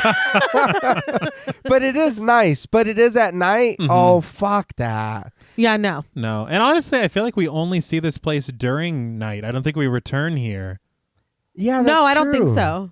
And I feel like we might because of what happens next. I feel like there's something. I mean, we're in the middle of an investigation of a certain person, Yeah. right? So shouldn't we come back here at least once? We do come back, but I think it's still night. What's going on? The same night? No. Lee bursts from the house, armed and panting. She holds her gun in front of her and navigates in the direction that she saw the figure. But when she doesn't see it anymore, she lowers her gun. In her house, though, out of focus behind her, someone moves through the living room. When Lee turns, she barely sees this, but goes right back to her house. Her breath coming in ragged gasps, Lee comes back in through the open front door. She passes from room to room, her gun pointed out in front of her, but when she returns to her office, she lowers it, having found that there's no one there. But when her eyes drop to her desk, she freezes. There, next to her half-eaten bowl of cereal, on top of her notebook with its wrinkled papers, is an envelope. In tight, neat handwriting, the name is written and underlined at its center. Lee Harker. On the bottom of the envelope in the same hand are the instructions. Do not open until January 14th. We close in on this note, and with a sharp musical sting, it cuts to black. Red text reads, Part 2, All of Your Things. Simply seeing him walking around the house was so terrifying. Yeah. Yes. Because I don't know, there was something about the geography of this place. He seemed so far away. Yeah. And so you do feel this like real supernatural, just like evil Yeah. going Well, on. how the hell did you do that? Yeah. And you're fucking strutting, dude. No, there was no urgency. No. He's like, I'll get to it when I get to it. Well, he came to leave the letter and go. Part 2 picks up right where Part 1 left off, with Lee sitting at her desk and flicking open a switchblade, cutting off the rising score. Wearing gloves, she carefully slices open the top of the envelope and slides out the card inside. Her usually stoic face softens when she reveals a birthday card, the cute cartoon picture on the front showcasing a paper with the 9 written on it. Lee composes herself and opens the card, the message on the inside written carefully. Stood upon the sand of the sea. But beneath each letter of the message is the corresponding symbol for the mystery ciphers. So we're it's almost like Zodiac where he started mailing the answers in. He's like, God, you guys are fucking stupid. Let me help you, You Jesus. got to speed it up. Speed it up. Yeah. But she's not supposed to open this yet. No. Yeah. And I was a little upset with her that she did because that... What? Yeah, it's a birthday card, dude. You don't open that early. I don't care who it's from. Serial killers? Or how they got it to you. Yeah. Lee closes the card and finds a message written in code on the back without the aid of translation. Written neatly at the bottom is the name Longlegs. The ink's so fresh that when Lee runs her finger on the S, it smears. So when was Longlegs meant to have written this? Was it when he was strutting in the house? Yeah. Like he did everything but sign it? Yeah, he waited. Yeah. It's like when you're late to the birthday party and then you're doing the card in the car. It's like, shit, I didn't eat. She won't know it's me. Somewhere in her house, the floorboards creak and Lee only turns in the direction for a moment before looking back at the card. She slams it down on the desk, bringing down her fist to rub away the crease in the middle. That scared the hell out Yes, of me. Yeah. In the theater and at home. Well, I was like, what happened? Yeah. She picks up a Bible and starts to search in it, looking for a passage. Lee returns to the decoded message on the inside of the card, using a red pen to carefully circle the symbol marking each of the S's. This pissed me off as well. Like, this is evidence. And Yeah. You're writing in it? Yeah. Like, Well, and she even had the wherewithal to use gloves. Yeah. Oh, yeah. Then why do that? Her phone rings, but Lee is too consumed with writing out the code for this strange alphabet to pay it any mind. When her answering machine picks up, her mother asks if she's there and tells her firmly to call her back.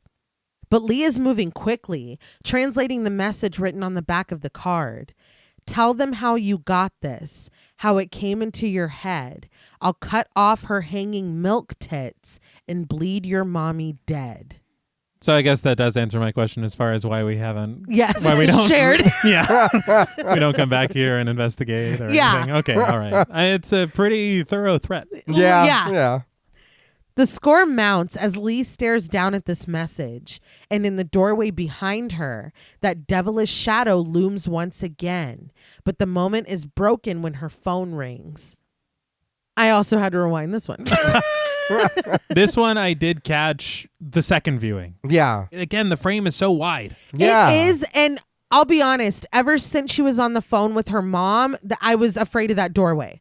True. So I was looking at it constantly. And at this moment, I was only looking at her because you've tricked me so many times. You've shown me that doorway and it was empty, empty, empty. Yeah. You know, in all honesty, I don't know how we missed it because there was just the idea of Longlegs still possibly being in the area. Yeah. And the Because she floorboard didn't- creaked. Yeah. She didn't catch him. She didn't do anything. Just let him do his thing, sign the card, and get out. That's the only reason that I even caught it when I was working on it for the show. Yeah. Because it was that, and I wasn't looking for that. I was like, Longlegs is gonna like come out of nowhere or whatever. Mm-hmm. And then I caught it, and I was like, you can miss that Yes. so easy. And did. Yes. Yeah. And I think part of it is the way that they do it because anytime that this happens, it kind of materializes and then disappears. Yeah. It's not like it's just there the entire time. Right. So you look away for a second. yeah, and it's Yeah. gone. But Lee picks up the phone, immediately assuring her mother that she's fine, but it's not her mom on the other end. A man's voice curtly informs her that Carter is looking for her. She promises that she'll be right in before hanging up the phone. We follow Lee as she gets out of her car and makes her way to a home, a crime scene. She walks inside, surveying the living room as a ringing sound begins to drone. Investigators wear masks and gloves as they look around the room, and a CSI donned in all white collects evidence from a lit Christmas tree in the corner. But Lee goes past all of them to join Carter in the kitchen. He paces, looking over something in an evidence bag with a cloth over his mouth and nose to block the smell. When Lee walks in, he sets the bag down on the counter, revealing it to contain a short coded message signed at the bottom, Longlegs. Carter says that it was him again and they're real late on this one.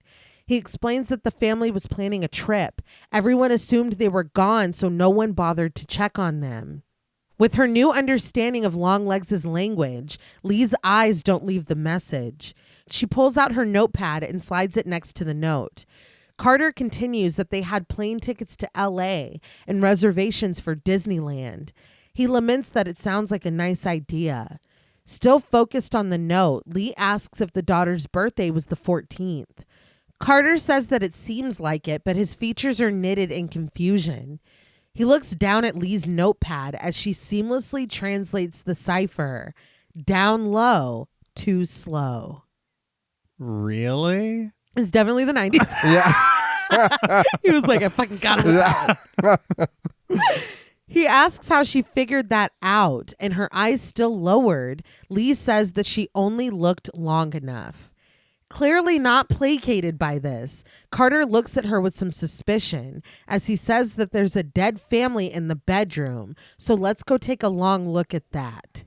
Yeah, you can't do too many more of those. It's Yeah. gonna look bad. No. Yeah, and to immediately be like, oh no, I'll field this one. Yeah. It's like, Lee, what are you doing? In the bedroom, they find the CSI agent, played by Vanessa Walsh, snapping on her gloves. She stands on the side of the bed with covered bodies beneath the blanket. She details that they found the father in the garage with seemingly self-inflicted wounds to the wrist and throat and a kitchen knife in his hand, but they'll be sure about it being self-inflicted when they're sure. Carter uses the white handkerchief over his face again, blocking out the smell from the bed, but he bravely lowers it as she speaks. The CSI agent indicates the bed, informing them that everyone else is here, and it's not great. Lee asks how long ago it happened, and the agent guesses about a month. That, Yeah. oh God. Carter mutters, Jesus, but decides that it's time to take a look. The CSI agent asks if he's sure that Lee, but he interrupts, asserting that Lee is good, and when he asks her for confirmation, she gives a stiff nod. This feels like the perfect blend of a very iconic scene in The Silence of the Lambs. Yes. And a very iconic scene in Seven. Yes, dude. Yeah. The CSI agent peels back the blanket with the accompaniment of a buzzing score. The mother of the family is exposed, rot rendering her features unrecognizable. Maggots writhe and squirm in the flesh of her face.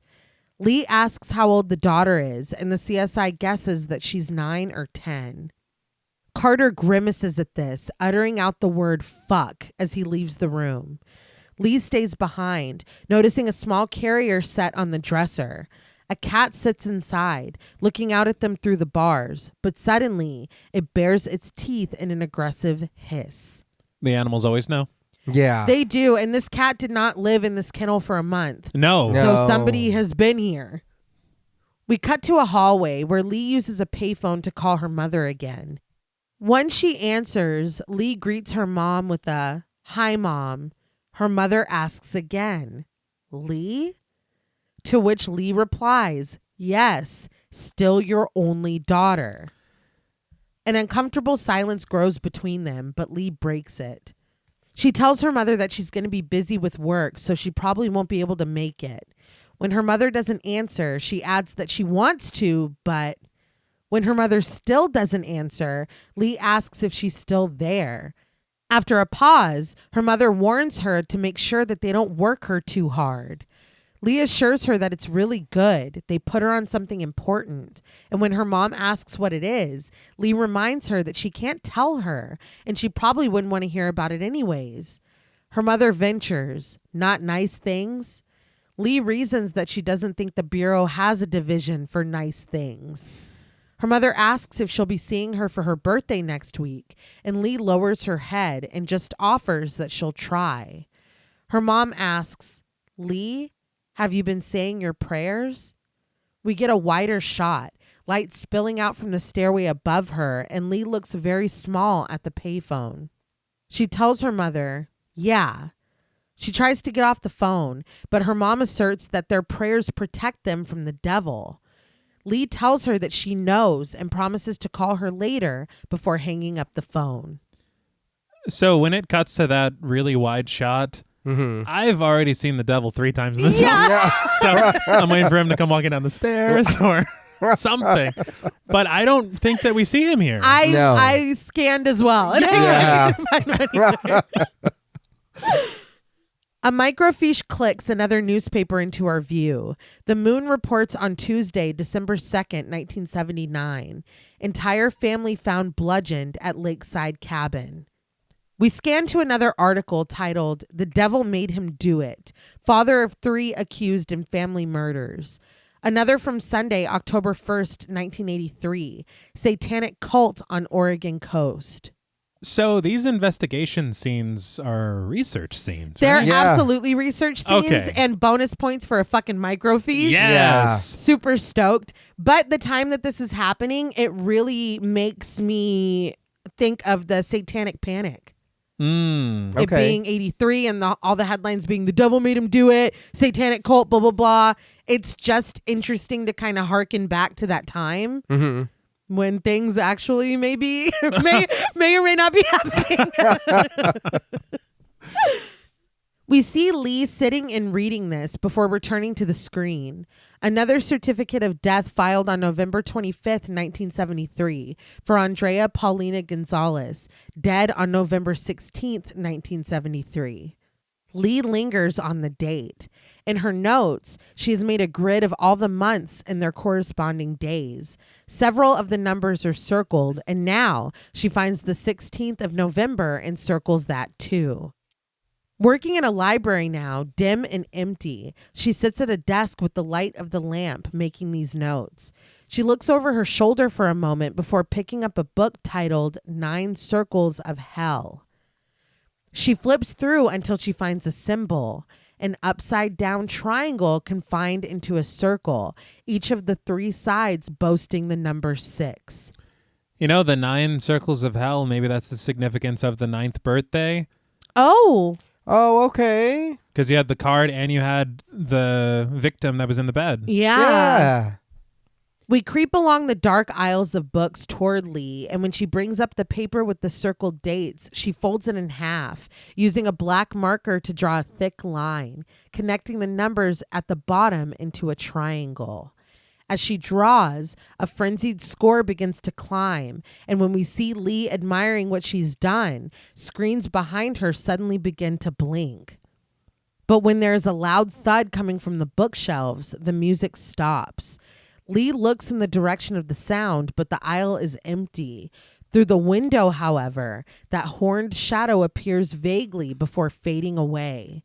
Lee looks confused as one of the lights continue to blink steadily behind her. So is he pleased? Or because he keeps showing up? He's just checking on things. Okay. He's like, no, she found it. She did. She knows I'm all over this. She's sharp. That was my thought. Okay, so either I'm getting too close to something or I'm on the right track, and you're like, yeah, keep going. Yeah. And I will say I did, like, I think that the triangle thing is cool and the symbolism of it all and everything. Right. But I feel like it's a little arbitrary because she wrote that. Yeah. So it's like just, I mean, I could fucking put numbers together and get you a triangle right now. So I think we have to kind of rely on her like ability, her intuitive. It's that. Right. It's that. To say that she has to be right. Yeah. Yes. Instead of something like that. But as we bid goodbye to this gorgeous, gorgeous research scene, we cut to Carter's office where Lee sets down a printout of the dates that she made. She sets it down without a word and then settles into the chair across the desk from him. Carter tells her that she's going to have to help him out with this, and Lee explains that it's an algorithm. His algorithm. Carter hands the paper over, asking her to help him out more. Lee has filled in several of the dates and points to one, explaining that the first murder was on July 14th, 1966. The rest are within 6 days of the daughter's birthdays, whether before or after. She folds the paper in half, revealing the inverted triangle the dates make. Lee slides the paper back over to Carter, but he's still looking at her, asking what he's supposed to do with this. Lee isn't done. She tells Carter that she also decoded all of Longlegs' letters, and there's a repeated reference to the fine time we had at the Camera family farm, where X marks the spot. She hands a folder over to Carter, and when he opens it, he muses. The Camera family. He says that he was in Georgetown when that happened. Lee begins the story as a tinged and dingy newspaper shudders into view again. Bloody massacre, a mystery. Lee says that the priest came to make his weekly visit, but it went badly due to Carrie Ann's father and an axe from their tool shed.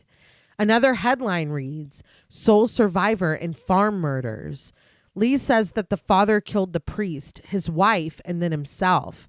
Carrie Ann was at school, so she survived. Now back in Carter's office, she instructs him to look at the date. He does. March 8th. She invites him now to look at Carrie Ann's birthday. He rifles through the papers and finds it. March 14th, 6 days apart. Lee thinks that Longlegs was at that farm and Carrie Ann might have seen him. Referring to her inverted triangle, Carter asks about the 13th. It's missing. Lee admits that she's still not sure about that, but it's 3 days from now. Maybe Longlegs will kill again. Leaning back in his chair, Carter confirms that Carrie Ann is still alive. Lee supplies that she's at the Water Rock Psychiatric Hospital. Carter offers that that's not far from here, and Lee tells him exactly. 132 miles, sir. He asks about the Camera farm, and Lee tells him 89 miles. Carter proposes that they start there. We're really leaning pretty heavily on this triangle here. I was kind of confused as far as the 13th and the significance of it. It's missing in the triangle that she, like the connected dots. The 13th isn't filled in, but the rest of them are. But she wrote that. We need to accept this triangle as fact. She just filled in the blank. No. You made that. No, you need to accept this triangle as a fact before we can move on. It's the truth. It's the way. Lee is correct, and that we need to know that moving forward. Okay. I mean, I'm reluctant. Yeah. She's psychic. She's half psychic. Half though. Yeah. That's the half that drew the triangle. It better fucking be. We're moving on. Okay. That's the only explanation. We're moving forward. The 13th means nothing. Come with me or get left behind. We're moving forward. These long legs are strutting to the next scene. Thunder rumbles in the dark sky as they pull up to the Camera family farmhouse. Armed with flashlights, they get out of the car, and Lee tells them where to go. The rumbling of thunder grows more intense, and the sky pulses with lightning as they make their way to the barn. A tense score rises, mingling with the incoming storm as Lee's flashlight falls upon the barn door. In the white paint of the door frame, a line of black X's has been drawn.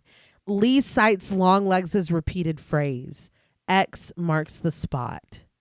The camera work in this section is so interesting. Mm-hmm. There is this moment where they both walk into this barn, and then the camera just presses in on the nothing behind them. Yeah. And it lingers for a while. Yes. Yeah. And it is really uncomfortable and really unsettling. Yeah. Because again, we've been trained. There are things everywhere. Yeah.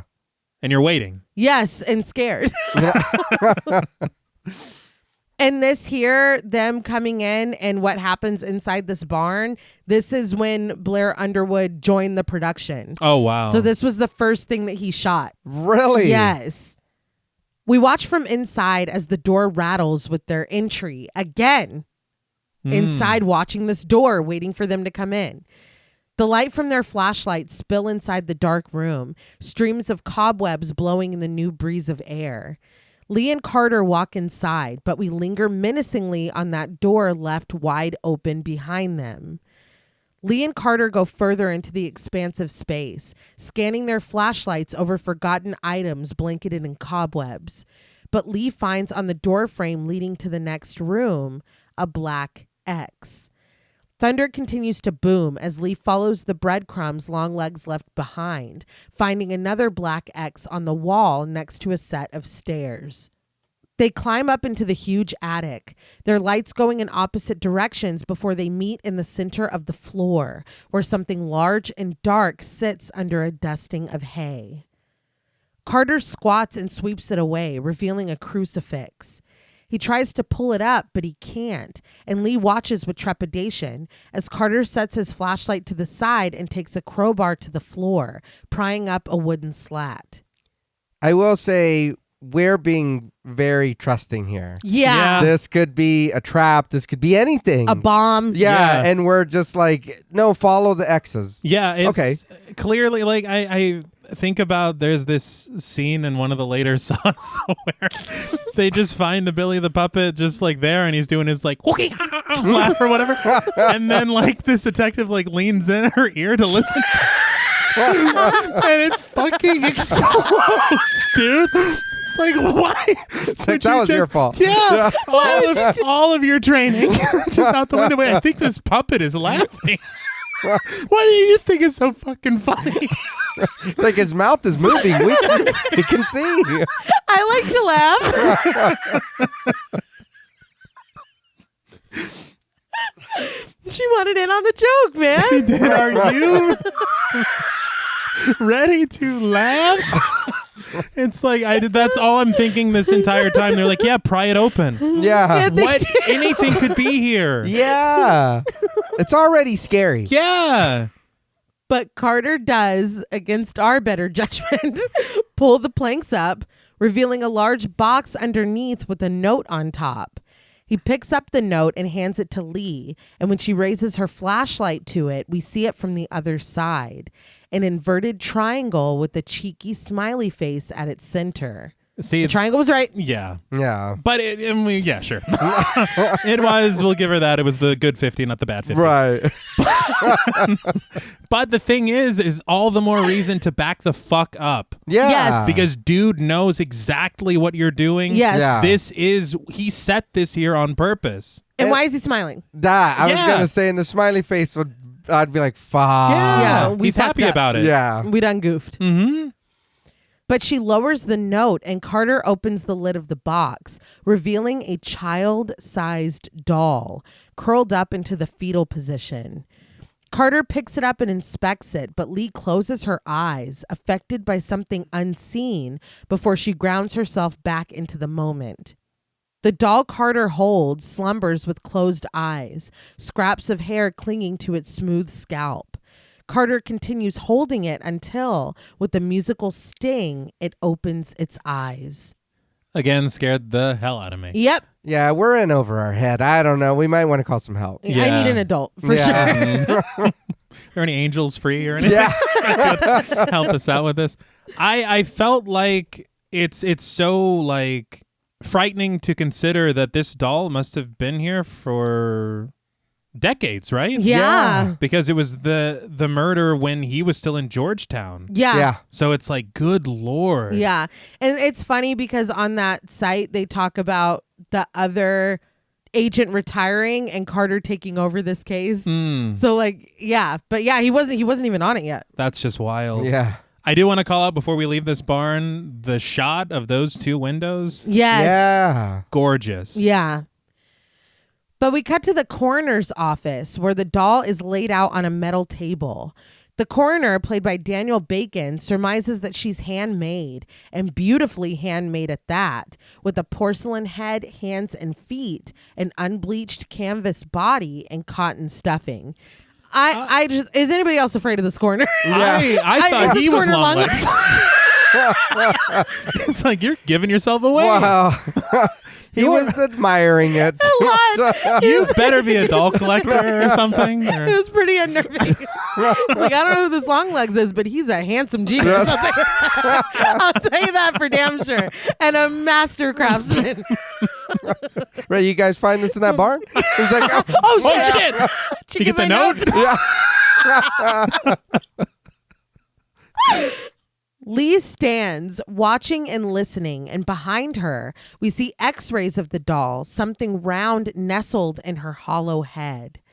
The coroner continues that what's left of the hair is human, and he sums it up, repeating that it's beautifully made by a highly skilled craftsman. we got it. Yeah. All right. Indicating a silver ball in a tray by the doll's head, Carter inquires as to what it is. The coroner says that it was in the doll's head, so he's been calling it the brain. It's hollow, but he invites them to listen. He lowers his ultrasound transducer to the orb, unleashing a high-pitched ringing. Lee raises her head at this, and as we look at her, we get red flashes of writhing snakes, hissing and snarling. When they went to go film these snakes, that's when they accidentally caught that psycho-esque drain scene. Oh, That's not even what they were there for. That's wild. Yeah. It all cuts off, and suddenly we see the reflection of this doll standing in a white gown. She stands in front of a vanity, its lights glowing in the frame around the mirror. Longlegs leans into us, and just as we're beginning to get a clear look at his full face, the view shifts to further away, exposing their location as a basement with flickering candles. Longlegs breathes heavily, and in his strange, high, teetering, and barely restrained voice, he asks the doll, "And what's your name, little angel?" After a pause, he says, "Nice to meet you, Carrie Ann." Still leaned into her face, he tells her that he knows she's not afraid of a little dark, and his voice dropping to a whisper, he concludes, "Because you are the dark." Slowly, he raises a thick black cover and drapes it over the doll. He walks away, but we are back staring into the vanity mirror, where the doll's eyes begin to glow a sick yellow, shining through the black fabric, settled into a new face, withered and gaunt. The lines here are awesome. Yeah. Just really, really cool. Honestly, a lot of the stuff that comes out of Longlegs' mouth is Yes. fantastic. Yes. I noticed on the vanity there's this picture of Lou Reed there, and I don't feel like Lou Reed should have to watch anything. I don't think that's fair to Lou Reed. It's really... But I noticed in the credits they thank the estate of Lou Reed, and so I was wondering if it was just for the use of that picture. Yeah. But it does feed a lot into Longlegs as a character because his music taste is immaculate. Yeah. I did want to point out that Oz Perkins said that the dolls were partially inspired by James George Fraser's The Golden Bough, a study of comparative religion, which talks about sympathetic magic and the idea that you can inflict magic on something by using a symbol of it. And also by, oddly enough, JonBenet Ramsey. Her murder happened around Christmas, as most of us know, and one of her gifts was a life-sized doll of herself in one of her pageant dresses, and it was wrapped in the basement about 15 feet away from where her body was found. Oh, wow. And something about that struck him as so unsettling that he always remembered it, and he kind of used it here. Yeah. Back in the coroner's office, Lee still stands, listening when the coroner confides that the other night he could swear that it was whispering his ex-wife's name over and over again. This is just getting more and more suspicious. Yeah. Yeah, let's get the fuck out of here. And bring the doll with us. Yeah. Or at least that ball. The Yeah. brain or whatever. Yeah, we don't need him around any of this. No. He pulls the transducer away from the ball, cutting off the ringing and chuckling nervously, deducing that he'd been working very late, so of course it wasn't really whispering her name. He's like, right? Right, guys? My shift ends at 9. Please stay with me. As concerning as this is, Carter is more concerned with whether the brain can be opened up. The coroner offers that of course it can, but the solution to their case isn't in there because nothing is in there. Carter holds the metal orb in his hand before settling it back down into the tray. Finished with this, he tells Lee that it's time to go to the mental hospital to see Carrie Ann Camera. Our view of Lee dissolves, replacing her with a tall, barren tree. Our view pans, following a car traveling down the road, and despite its distance, we can hear the music booming from it. We trail behind the car down the road before joining the driver inside. Longlegs sits behind the wheel, the visor shadowing the top half of his face as he drives, listening to T-Rex's Planet Queen. He's a devoted fan. Yeah. He is. We got to give him that. I read Oz Perkins say that T-Rex is to Longlegs basically what the Beatles were to Manson. Oh, wow. Okay. And I thought that was very interesting. Yeah. But the bell on the door jingles as he shuffles into a hardware store in his robe. He makes his way down one of the aisles of the small shop, and the teenage clerk, played by Beatrix Perkins, Oz Perkins' daughter, looks up from her magazine, eyeing him from behind the counter, tracking his movements in a mirror suspended over the aisles when he walks out of view. Longlegs gets what he needs from the shelves before bringing it up front and setting it down in front of the clerk. She asks him if there's anything else she can help him with today. Instead of answering, Longlegs raises his arms, crossing them and draping his hands over his face, shielding each of his eyes with the hand from the opposite side.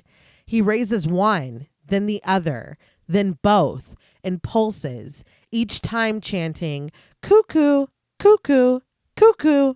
That's what he said in the opening. It sure is. The clerk admits that she doesn't know what that was supposed to be. It's a clock. Pay attention. Keep up. In his quavering voice, Longlegs asks her, "And what day is your birthday, little angel?" We pan out and see him standing across the counter from her, breathing out a shuddering chuckle. The clerk calls out for her father, alerting him that gross guy is back again. She tries to return to her magazine, but can't help but to peer up at Longlegs. This scene and sequence kind of surprised the hell out of me because I did not expect to see him just going about his everyday life at all in this film. Yeah. Just to see him maybe in a dingy basement crafting these dolls or whatever. Yeah. Or lurking or in the shadows. I didn't see him going to like a craft store. Yeah. Yeah. You know, driving. Yeah. I think that was kind of the point, though, because Oz Perkins said that he wanted to convey this kind of push-pull with the situation that Longlegs is in, which we will explore more in a little bit.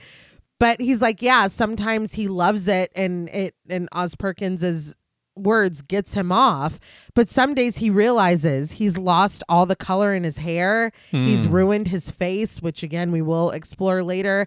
He's trying to be nice to this girl at the hardware store, but she thinks he's a creep because he is a creep. Yeah. He might be a monster, but he's also a man that is lonely and sad.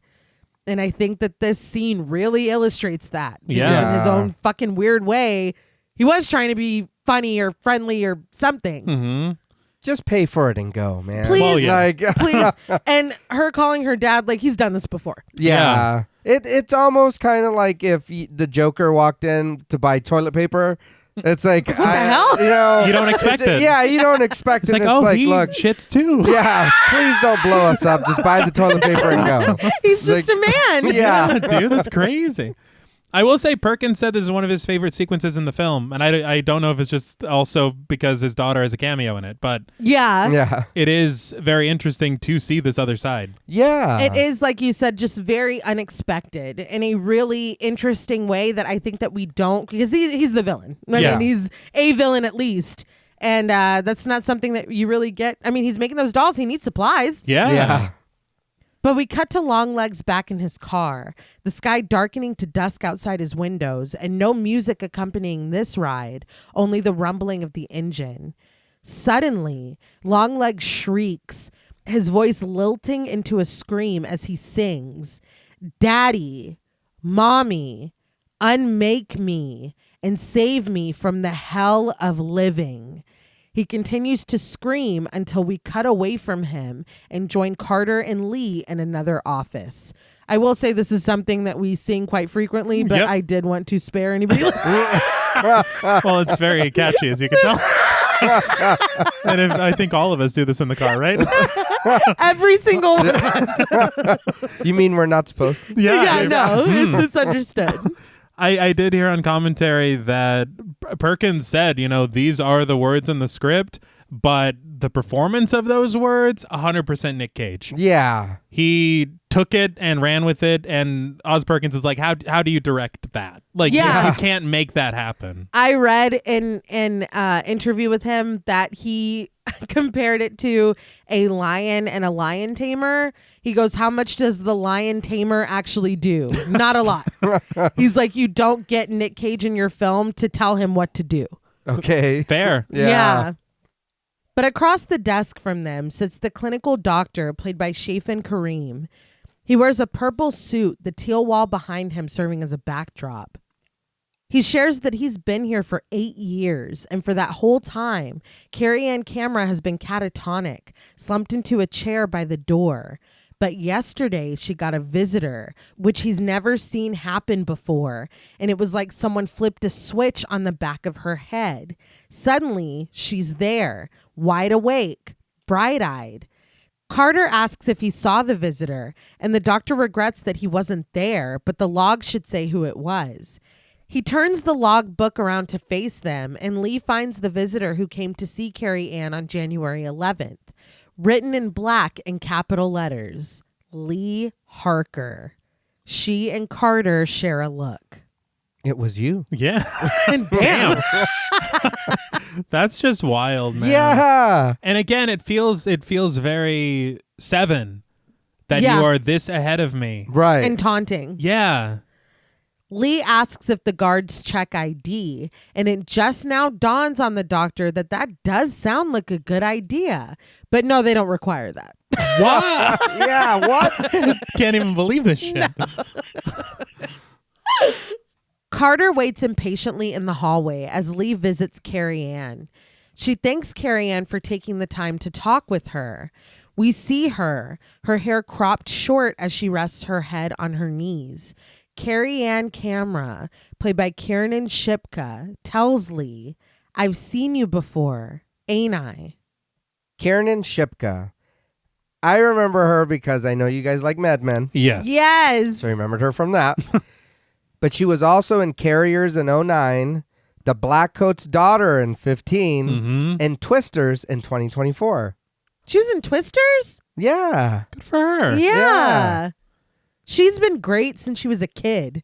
Yes. Because they needed a lot of Bobby Drapers, but they only needed one Sally Draper. Yeah. Like, we're good on Sally.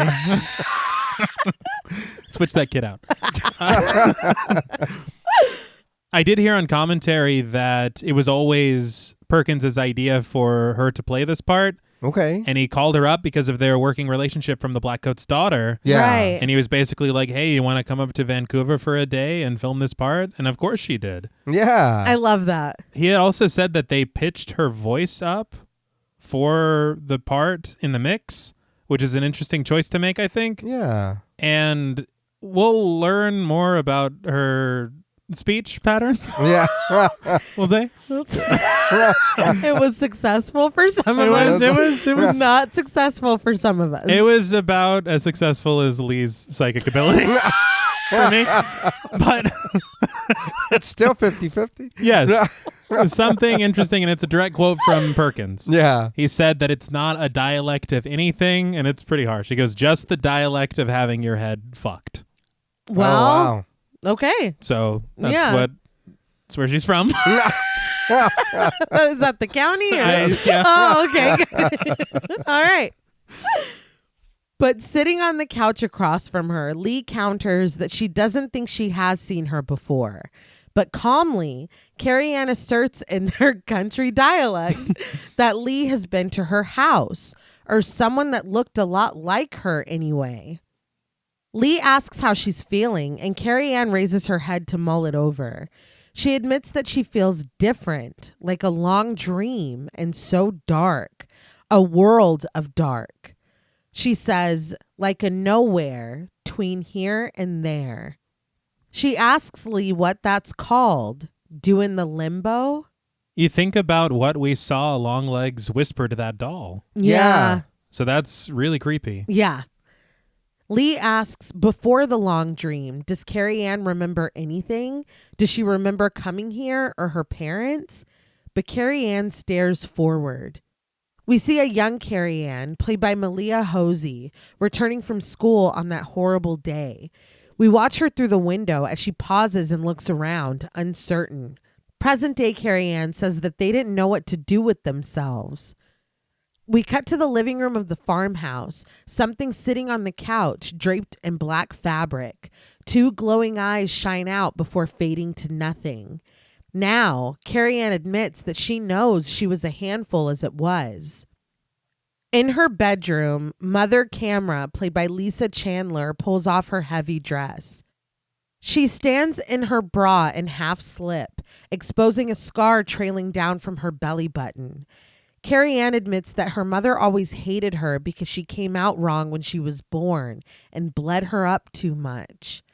Mother Camera backs away from us and settles down into a chair. She picks up a knife and traces it along the scar Carrie Ann's birth left behind, and her open mouth twitches into a sick smile. It cuts to her, kneeling in front of a bed where the doll sits. She stabs the doll in the stomach, pulls it out, stabs her again. In the living room, its archway flanked with a framed photo of Richard Nixon and crowned with a crucifix. The doll sits in the lap of Father Camera, played by Jason William Day. Carrie Ann admits that her father was a good man, and that's something she remembers good. We see her father in the field, an axe in one hand and the bloody head of a cow in the other. The body of the cow lies motionless and incomplete in the grass. Father Camera stumbles away before losing his footing and dropping to the ground. I think it's the horror of what's to come. I completely forgot about the cow in the field. Yeah. Oh, me too. Entirely. Yeah. It is overshadowed. Yeah. And Father Camera, I did recognize him. He's a UFC fighter. No he shit. Went by the Oh. name of Doomsday. Oh, wow. Well, it's fitting. Yeah. Oh. The doll sits, staring out into the living room as Carrie Ann reasons that that's why he done it. Father Camera paces in the room before walking out of frame. The priest, played by Charles Jarman, enters, clutching his Bible. He turns toward the doll, toward us, and smiles, but the smile quickly sours and drops from his face. He turns back toward Father Camera and with a wide gait starts to make toward the front of the house. But Father Camera descends on him, swinging the axe, finding the blade a new home in the priest's neck. Blood sprays and the priest falls to the ground, dead. A twinkling score plays, mirroring a child's lullaby, as we watch all of this from the doll's chair. Mother Camera walks into the room with an uneasy smile. She kneels before the doll, before us, gazing direct and unwavering until Father Camera stumbles into the room. He raises the axe and buries it into Mother Camera's back. For a second, blood sprays and Mother Camera's expression changes to one of shock as she falls forward. The first watch, the sequence is harrowing, it's frightening, it's terrifying. There's so much going on. What? And it's so well done, and it's done in one take, you can tell. Yeah, yeah. But her surprise at the axe? I don't know what you expected that to feel like. It was. Yeah. I think it's It was the such an axe interesting- itself. Well, Should expect me to ask her a question. What did she think, though? yeah. Well, not me. Like, he's doing that in there. He's not going to come for me. Dude, the doll is pretty clear about And the all angel of it. was very good. And that's another question, too. Do they think the doll is their daughter? Or what's happening? They're like enraptured. Yeah. Like, they're very into the doll. Because the eyes have it, right? The eyes. Yeah. Okay, Yes. I'm just... Because I remember like these tight shots. Yeah. Yeah. Honestly, everything about this sequence is really fantastic. Yeah. I just got a little chuckle. I think I watched it a little too late the other night, and I was just trying to You had to keep make myself it, from being You had to scared. make it palatable. We got to sleep. Yeah. But the memory is stripped away, and we are right back in Carrie Ann's room. She sinks her head down to her pulled up knees again, hugging herself. Lee swallows and takes a moment before reminding Carrie Ann of the visitor she had yesterday. Carrie Ann raises her head at this and looks over at Lee. When asked to describe him, Carrie Ann breathes, "Gosh, I don't ever want to forget him." She says that she was just waiting on him to come get her, to tell her what to do for him. Her voice falling to a whisper, she adds, or even better, to do something for the man down the stairs. She shares, and boy, I just want to do whatsoever he says me to do. Shrugging, she admits that if he told her to jump out of a window, she'd surely do it, and she'd be happy as peaches to watch the ground as it came up to meet her. If he told her to kill Lee right here in this room with her bare hands, she'd surely do that too. Just happy as peaches to watch her heavy heart go pop, pop, and her eyes to go all to blood. Lee sits quietly, taking this in before asking if Carrie Ann remembers having a special doll that looked just like her. With a knowing look, Carrie Ann replies, "Nope." And looking her up and down, she tells Lee, "And you don't remember neither, you dirtsy, flirtsy old angel bitch." This interview's over. Yeah. But I do remember I asked you. I just asked you. I will say there is a lot there. Yeah. Yeah. And it's very wild. It's couched in a frustrating dialect. I'll stand alone. I like it. I will say Kiernan Shipka does amazing with this monologue. Yeah. Yes. It's not about that. It's just certain moments of it just do not work for me. And the insult at the end, it's like, what the fuck is that? Yeah. Like, why? It was the back-to-back peaches. Yeah, well, there was... I liked it. I liked it You'll the see first later how time. much I liked it. Yeah.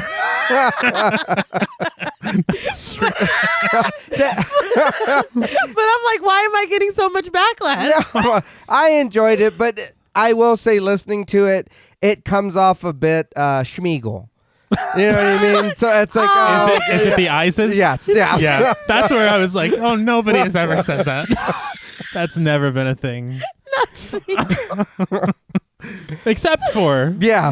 The precious. This is Yes. Yeah. right. But this is chilling. We're We're having a lot of fun. Yes, but what is being said and her performance of it. Yes, Yeah. and just the way that you're saying in such a calm and conversational tone. If he told me to kill you with my bare hands, I would right here, and I would be happy as peaches to do it. Yeah. Having to sit across from her, that's terrifying. Yeah. And it's only them in the room as well. Yes. Oh, yeah. And there's no restraints, no nothing. Well, because she's not dangerous. I mean, Yeah. Well, she wasn't. she wasn't dangerous. She did hurt my feelings with that insult, though. We cut to Lee in the bathroom, leaning over the sink and gripping it with both hands as she catches her breath from this encounter. Abruptly, we are in the basement with Longlegs again. He sits on his bed with an open book in his hands. The camera pulls away from him as he sits, surrounded by posters and bathed in a red light, technically making Longlegs 2024 a giallo film. I don't have the energy anymore. I feel so defeated. I'm just trying to help you learn. I know. Choral Enough. Choral voices drone and discordant piano notes ring out as we pull further away from him. In his work area, we pull in. There are cubbies of equipment, a sewing machine stowed neatly to the side, and the legs of a doll propped up against a wall sticking out into view. The shadow of the horned beast materializes, standing boldly in the corner. Of all things, Perkins said that this shot of Longlegs in the basement was an homage to The Graduate. Really? Huh. Yeah. Okay. That's random as hell. Yeah. I just wanted to talk about how this thing is standing plain as fucking day in the back of this room, and I did not see it at all. I think I'm looking at the legs of the doll because I'm Yeah. like, is it gonna move or something? Like, I don't know. I didn't fucking see it at all. No, and it is dead center. Yeah. Yeah. I didn't notice it. Me neither. Except this time around. Right. Yeah. But the uneasy music continues with Lee still leaned over the sink in the bathroom, her reflection in the mirror just as overwhelmed. But in Carter's office, he reasons that Longlegs murders the family in 1975, but he probably wasn't even in the house when they were killed. Almost 20 years later, he comes back to visit the only survivor, signs in as the agent that's hunting him, then leaves this only surviving victim feeling much better than before he got there.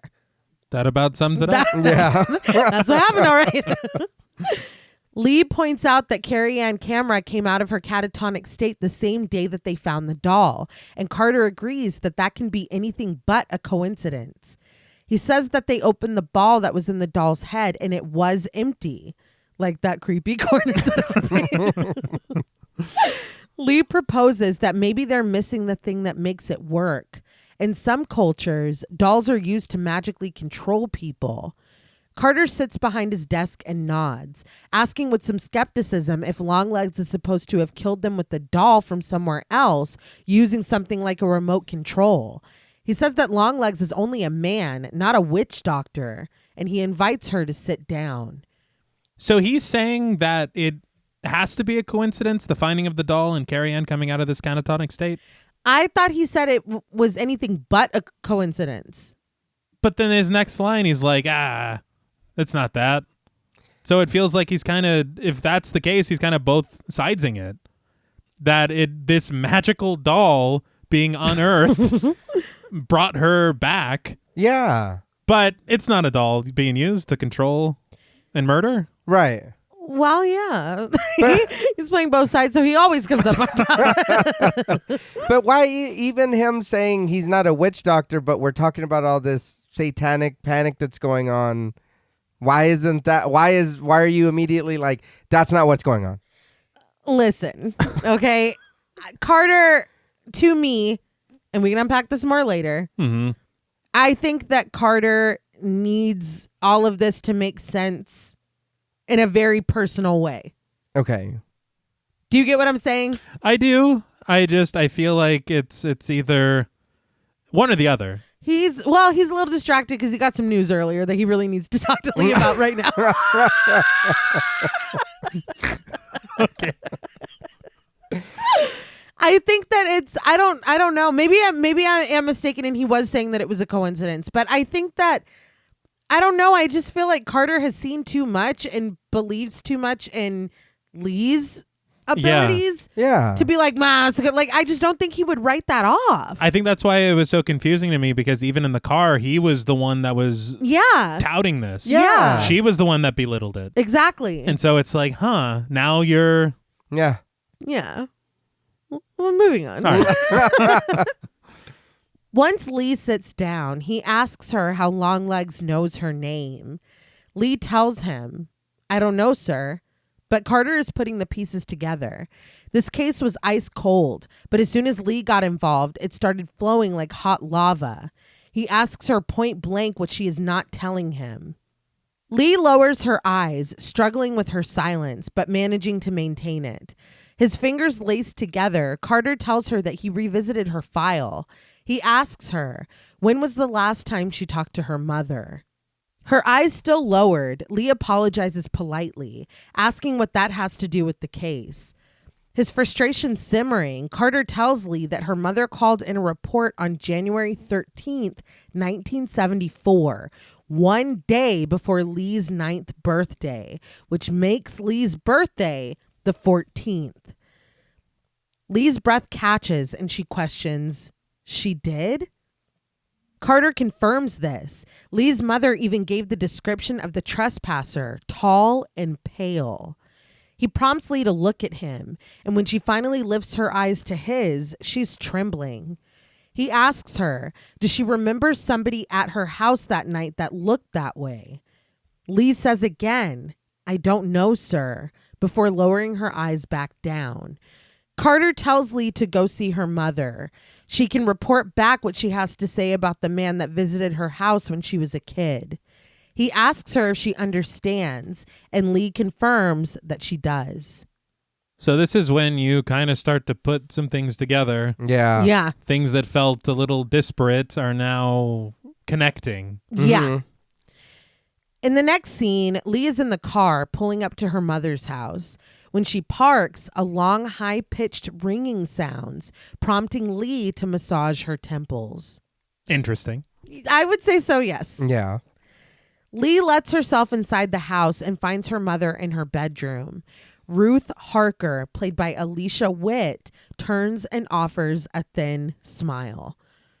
I think we've only talked about Alicia Witt once Yes. in Urban Legend. They did not give her a lot to work with. No. She was not our favorite final girl. In this, she fucking shines. I Yeah. think she is excellent in this movie. I did read a pretty lengthy interview with her in an article for The Guardian, but she talked more about, T, like you were saying, the strange coincidences that were happening. She said stuff like there would be strange clusters of birds, or like a truck would go by with one of the characters' names on it. Oh, wow. She said that very early on, she was on the phone with Oz Perkins and he was asking her what it was like to work with David Lynch. And so she's talking to him about it. And he's like, hold on. He was like, 2 school buses just went by with the name Lynch on them. That's wild. Yeah. So it was like, she said that it felt very spiritual to her and that she was really like supposed to do this film because she got pretty personal in that article. She said that she had just been diagnosed with breast cancer and had chemo and a mastectomy the year prior. And she had both of her parents had passed away very tragically recently as well. She said that her mother struggled with her own mental health, and Alicia Witt saw this role as Ruth Harker as a way to like connect with her and feel closer to her. She said that it was incredibly cathartic and will always be one of her favorite things she's ever done, no matter what she goes on to do later. Wow. She said that whatever she needed to release through making this film will live forever within the frames of it, and she will never watch it. Really? Wow. Yeah, she said that she exercised and worked through whatever she needed to work through. She felt like the role came through her, and she will never watch it ever, but she's proud of it. Okay. Alicia Witt. I know we already just said Urban Legend Yes. from 98. She also was in Dune from 84, Last Holiday in 06, and 88 Minutes in 07. Dune was one of the David Lynch projects that she worked with. Hey. But Lee goes over and hugs her mother, and Ruth hugs her back lovingly. When Lee sits with her, Ruth continues to rub her back and hair. She asks Lee if she'll tell her the honest truth about something, and Lee promises to try. Ruth asks her again, "Do you still say your prayers?" Lee finally admits, "No, Mom." She tells her that she never said her prayers, not even once. They scare her. Surprisingly, Ruth bursts out laughing, and eventually, Lee even chuckles along before asking what's so funny. Ruth just tells her daughter that she's right. All our prayers don't help us. Prayers don't do a goddamn thing. Lee tells Ruth that she's going to make her something to eat. I was shocked by the candidness, especially with how emphatic she was about the prayers earlier. Yeah. That now she's just like, Fuck it. yeah. In the cluttered kitchen downstairs, Lee cooks. She notices an opened box set next to a tray of syringes and vials of medicine. She picks up a small Ziploc containing 4 teeth. The label stuck to the front reads, Lee, age 10. Lee mutters, "Jesus Christ, Mom," before putting it back. I remember when Longlegs was still in the theater. I don't remember what publication it was for, but I saw a TikTok of Oz Perkins talking about this like bag of teeth and stuff. Mm-hmm. He said that they had filmed, I think, over the Christmas holiday. And when they took a break and the cast and crew went home, they came back with bags of hair, of nail clippings. Those are like real in that box. Oh, man. He said, how cool is it that in this movie, somebody had their dad grow out his fingernails over Christmas so that they could get him and be in this movie. He had said on commentary, adding to that there were many times in the editing room that they almost cut that short sequence out of the film entirely. And he was like, every single time, he's like, I cannot do this to the props department with everything that they put into it. Yeah. And so whenever they're showing the final cut of the film to the crew and they see that that has made it into the film, he heard the props department cheering. Oh, I love that. The perimeters of the room are crowded with hoarded boxes, but Lee's eyes fall to the floor next to a door. A bug hurries across the tile, and Lee stares at it, unbeknownst to the horned shadow standing directly in front of the window to the front door. There are red flashes again, and we see the writhing and hissing snakes. I know this movie's not about guessing endings or anything like that. Right. But I will say that seeing this door and Lee not opening it and knowing things that we have seen previously, I was really putting a lot together in this moment. Mm-hmm. And there are more surprises to come, but it's like, oh, shit. Yeah. If you know what I mean. Yeah. But suddenly we are in the past where Ruth sits nervously, her hair flipped in a very 70s style. Next to her is her daughter, Lee, the little girl that we saw at the beginning. Mm-hmm. Dun, dun, dun. And I was appalled at myself in the theater for not putting this together. But I think that in my mind, when you see that cold open, you don't know what the fuck the MO is. I think that I just immediately assumed that that little girl was taken or dead. Yeah. Yeah. I did not put together that it was Lee at all. And I think that if they didn't include that scene with Fisk and you have this and then you immediately cut to her taking that test, clearly that's the little girl grown up. Yeah. I think giving you that distance and there's so much going on, I truly, until this moment, did not put it together. Yeah. You know what it kind of reminds me of, or at least puts me in the mind of, is how we see Buffalo Bill collecting victims. Uh-huh. Yeah. And so when you see this happen and you see Longlegs doing this, you're like, oh, this is just the case that Lee is going to solve. Exactly. Yeah. Not exactly as you're saying, where you're making this direct connection immediately. Yeah, because it wasn't even like 1973. No. 1993. Like it didn't even do that. So like I truly was like, Yeah.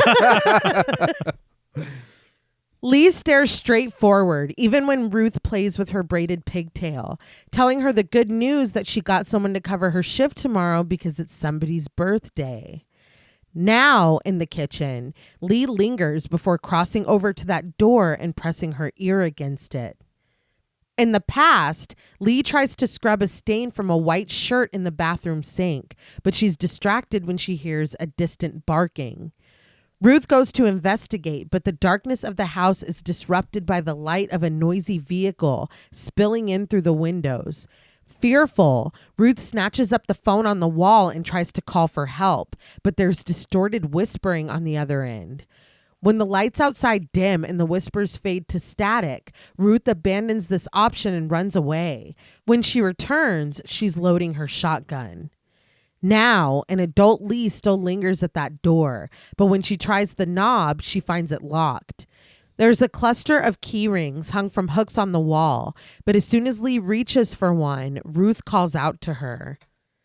Back in the bedroom, she rocks from side to side in front of the TV, admitting to Lee that she can't believe it's going to be her birthday again already.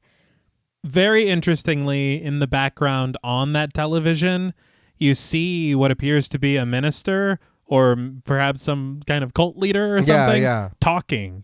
And it is Oz Perkins in a cameo role. That's great. He had said that it was something that they had done that was kind of a test of equipment for a reason that we will see later. So I'll talk about it a little bit then. Okay. But he is just there the entire time. The camera's pressing in all grainy and everything. Yeah. And it's straight up Oz Perkins. That's cool. Mm-hmm.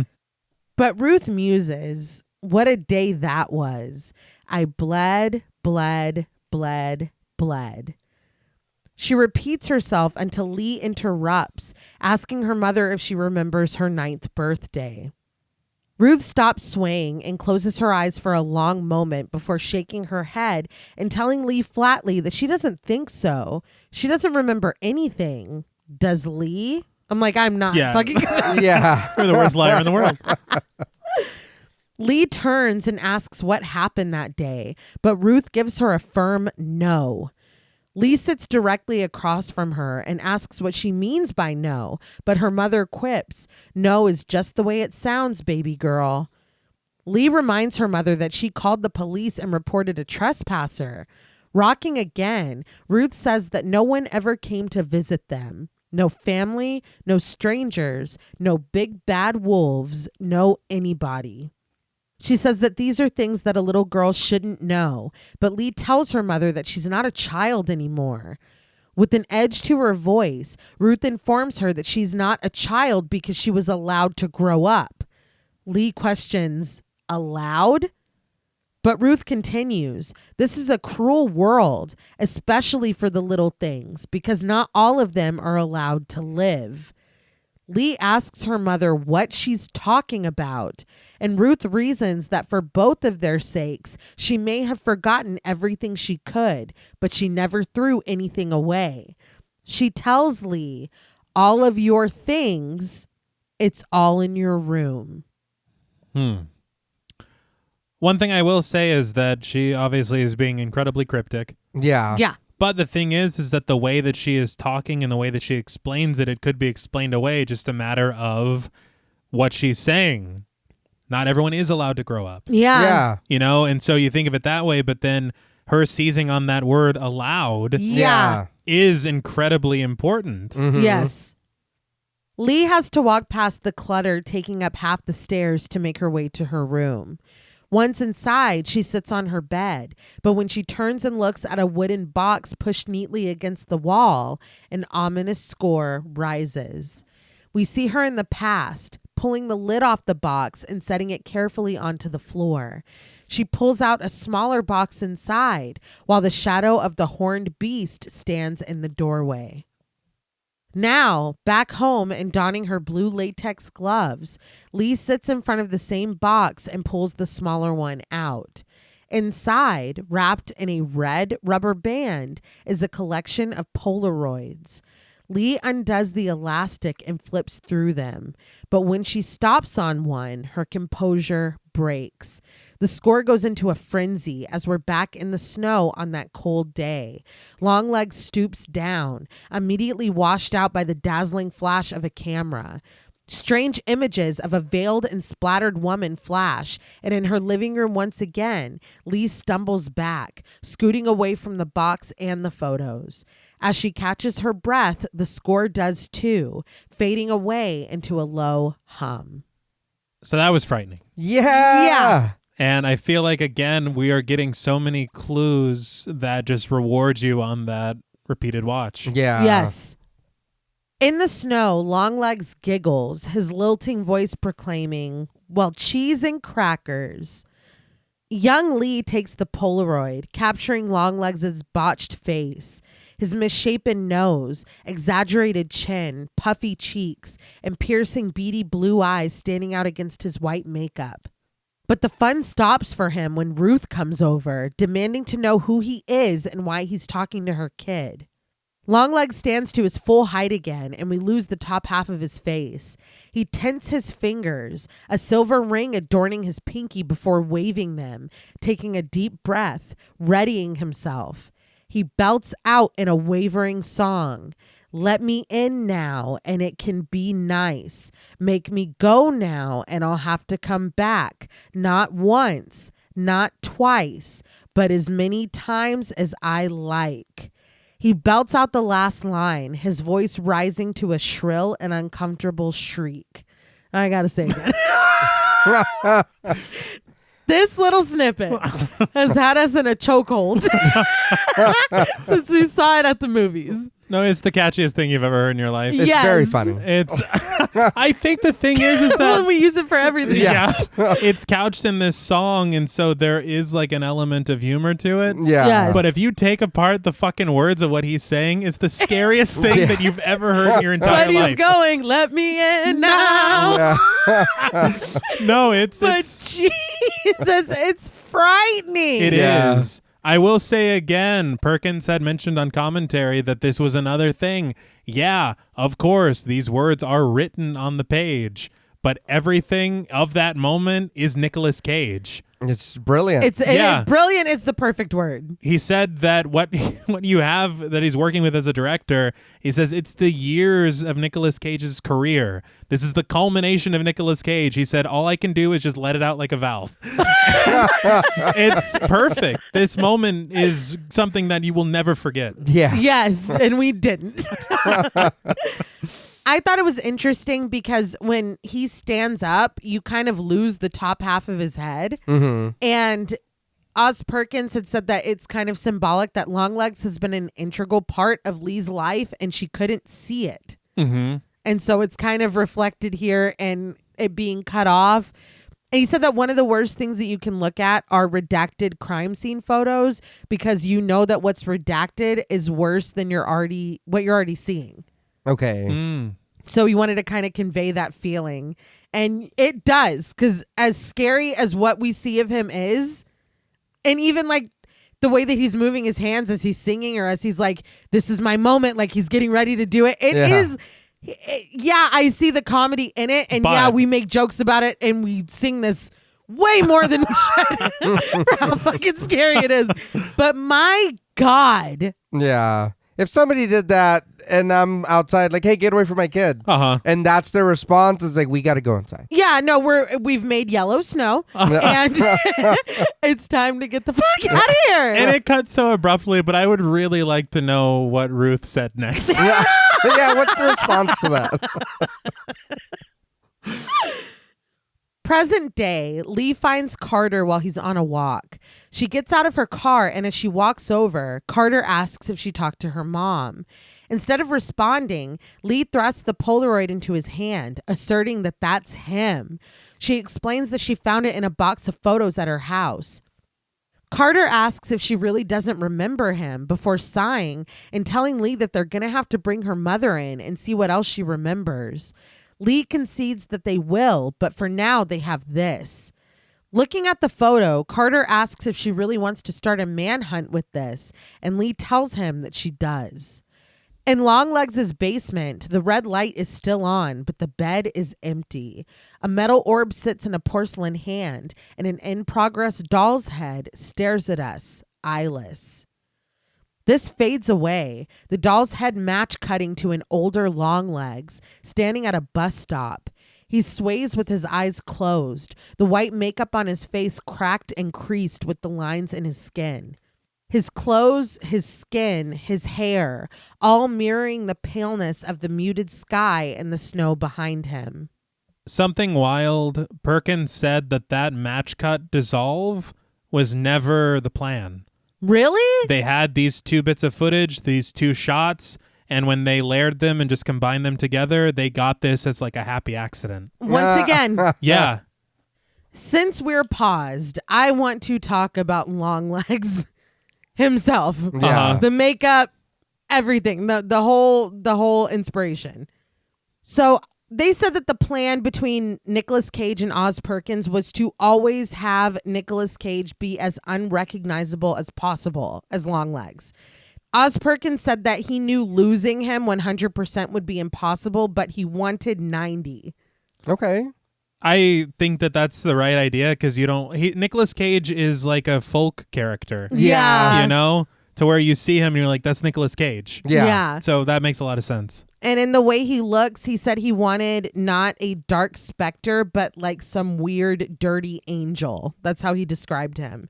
I read interviews with the SFX makeup artist Harlow McFarlane, who has done a lot, including Sucker Punch, Trick or Treat, Cabin in the Woods, The Fall of the House of Usher. Wow. And with the makeup department head Felix Fox, who's done Prey and The Butterfly Effect. And both of them worked on The Last of Us and Midnight Mass. Damn. Wow. But they said they worked out, along with obviously Oz Perkins, that the root of this character is glam rock. There's a fixation with his hair, his makeup, and a quest to look and be forever young. The intent behind the look was that this man is repeatedly going to hack doctors and cheap, shady strip malls for plastic surgery. Oh, wow. Getting botched and then going to another doctor to fix it, and the cycle repeats and repeats. But it's leaving his face more puffy, more damaged every single time. They even went so far as to study what elective procedures were being done around rural Oregon in the 70s and 80s, and the bad work being done, the scarring that it leaves, and how the skin reacts to overfilling. Damn. Yeah. They said that they looked at Gary Oldman's makeup in Hannibal, Lon Chaney, and The Phantom of the Opera, because Lon Chaney was a big inspiration to Nick Cage. But they used silicone encapsulated prosthetics on his left and right cheeks, upper and lower lips, forehead, chin, and nose. They said that originally he had like kind of an upturned nose and it was pointier, but that too much Nick Cage came through, so they had to do a whole new nose. But his hair was big because he's, you know, inspired by glam rock. And the white makeup was an homage to Bob Dylan's makeup when he was on the Rolling Thunder review tour. Because Oz Perkins said that Bob Dylan is his god. Okay. But I guess the makeup on the tour, he said, was simultaneously he's made up to perform, but also he's more invisible. All right. Interesting. Yeah. He's like, I'm invisible or whatever. But that's pretty fair. But essentially, I think it was McFarlane that said that Longlegs loves the devil and he's trying to make himself beautiful for him. Okay. And so that is the story of what's going on with his face. They said him being hidden behind all of these procedures, he's like a masked villain. Yeah. And, you know, vain with horror. Mm-hmm. Perkins said that it's scary the way that he looks, but it's also really sad. He wanted Longlegs to be someone who was just living his life before he was tapped on the shoulder and made to basically be a secretary. A quote from him said that he might be a monster, but he's also a shabby, shitty, ugly, and pathetic person. God damn. Okay. All of those Yeah. things. So when we meet him at this bus stop, we're seeing a man, you Yeah. know, and the way that his legacy and his cloud, yeah, we've seen him here and there, but like his presence has just loomed over us this entire film. And like meeting up with him here, it's kind of like, oh. And that's how it felt at the store. Yeah. Yeah. Where you're just like, this is who we're afraid of? Yeah. This little kid's besting him? Like, that's who we're scared? And she did. She did. Yeah. But when Longlegs opens his eyes, the score begins, droning, as we pan out to see a suitcase in each of his hands. Sirens wail distantly, getting closer and closer as police cars race to him from both directions. Slowly and calmly, Longlegs sets both of his suitcases down and raises his hands. When the cars come to a stop, an agent comes out. With one hand on his gun, he points a finger at Longlegs, instructing him to get down on the fucking ground. Oz Perkins said that this moment at the bus stop was an unapologetic nod to John Doe's detective moment in Seven. He's ready to give himself up, basically, and T had asked off mic if he was really going anywhere. Because he's packed. Yeah. We cut to Longlegs' face, zoomed and amplified by the camera in the interrogation room. The ensuing years since his visit to Lee at the farmhouse have garnered more puffiness and lines on an already disfigured face. Lee watches as he gives his name when prompted in his soft, lilting voice. Dale Ferdinand Cobble. 3 names. 3 names. His eyes are half-lidded and he breathes heavily as he sways back and forth. The agent interviewing him asks if he ever calls himself Longlegs, but a gruffness in his voice, Longlegs asks, when does he see Lee? The agent asks, Lee who? And Longlegs tells him, Harker, the herald angels sing. Lee watches this with the other agents, and when the agent asks Longlegs how he knows Lee Harker, Agent Browning glances over at her. Longlegs, still taking labored breaths, says, a friend of a friend of a friend of a friend of a friend. And this friend wants him to say, happy birthday, Lee Harker. His voice suddenly becomes choked with emotion, fighting back tears as he continues that this friend wants you all to know that he'll be there and you'll be there, and you'll be there, and you'll be there. He grins, but starts to cry again as he sings an off-cue happy birthday to Lee Harker.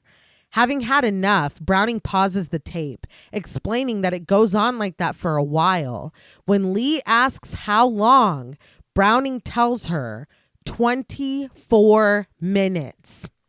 Holy shit. Yeah. It's the extended mix.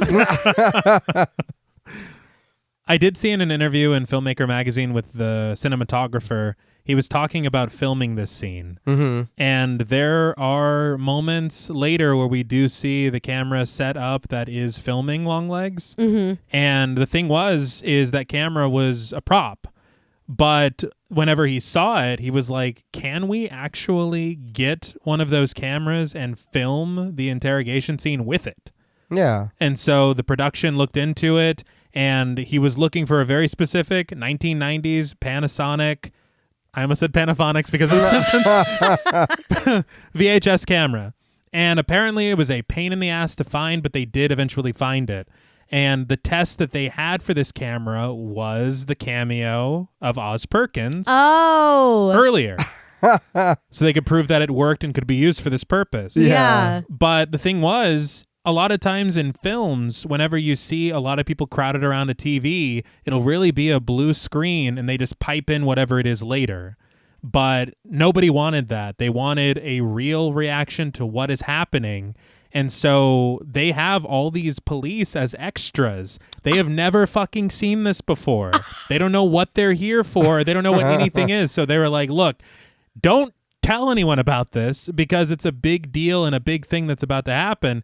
But this is their first time ever seeing this before in That's this so room. cool. And it was another strange coincidence because they were talking about where Lee is standing. As they filmed it, they don't really know the height of the TV or what it's going to be, how the blocking is going to be in the room. But Longlegs' eyes are looking his eye line directly at Lee Oh my God. during this thing as if he's looking at her through the tape. Yeah. Which is really, really creepy. But the absolutely wild thing, what she says, 24 minutes, Nicolas Cage, Shut the fuck up. truthfully and honestly, they just let him go and he went on for 24 minutes as Longlegs.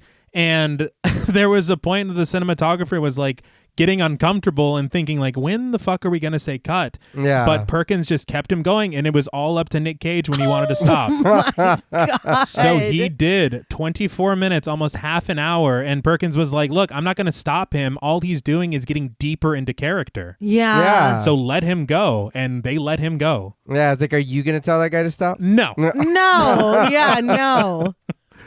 You talking about him getting deeper into character, I wanted to point this out as well because Nick Cage, again, was very open as well, talking about his own mother's struggle with mental illness.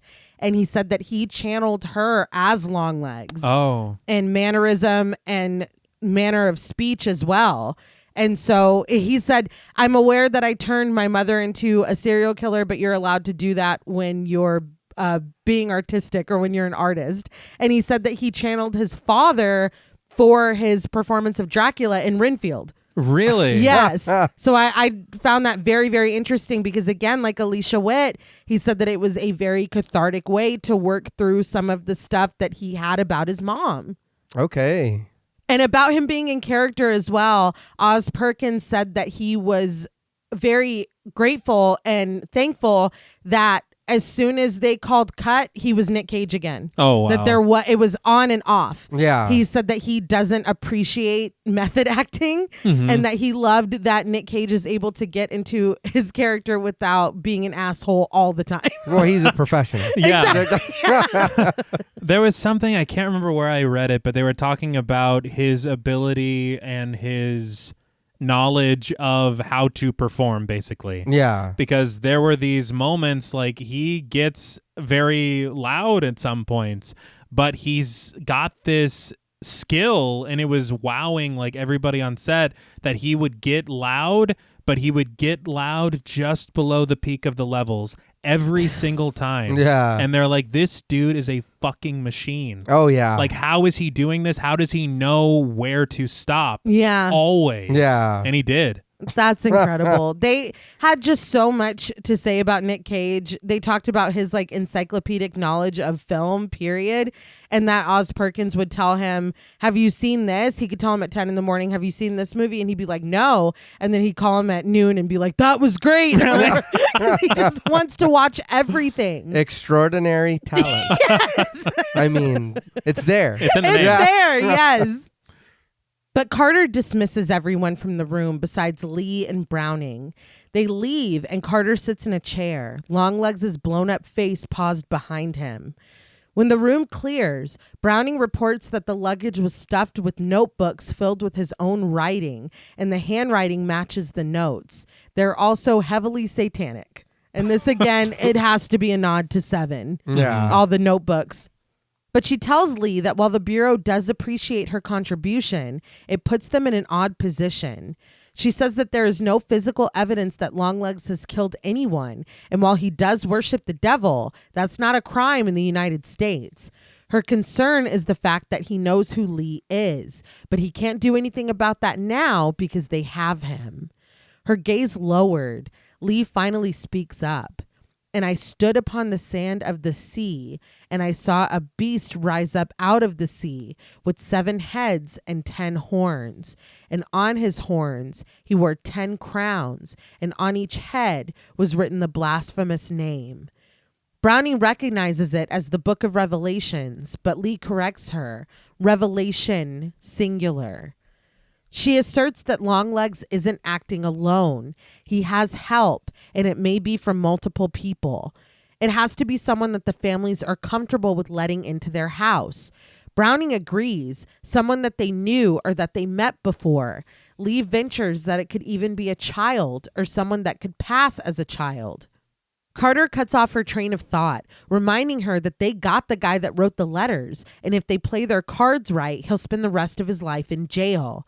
But Lee asserts that it is not over. The triangle isn't complete. The 13th is still missing. But Browning says that the 13th is today. What are they supposed to do about it? Lee says that they have to expect that his accomplice is going to kill at least one more family. She shakes her head, realizing that Longlegs is the only one who knows who it is. She looks up at Browning and asks where he is now, and Browning responds that he's right downstairs, right under her feet. I'm like, why'd you have to say it like that? I will say it was very distracting for a little while just to see his joyful face right behind him the whole time. Well, he was singing. Yeah. I almost expected it to move. So I spent a lot of time just like looking at that. And I was like, you're going to move? You're going to move? But it never happened. In a long hallway, Lee leans against the wall under a row of lights. And back on that day in the snow, Longlegs finally answers Ruth's question of who he is. I'm a friend of a friend. Ruth asks, what friend?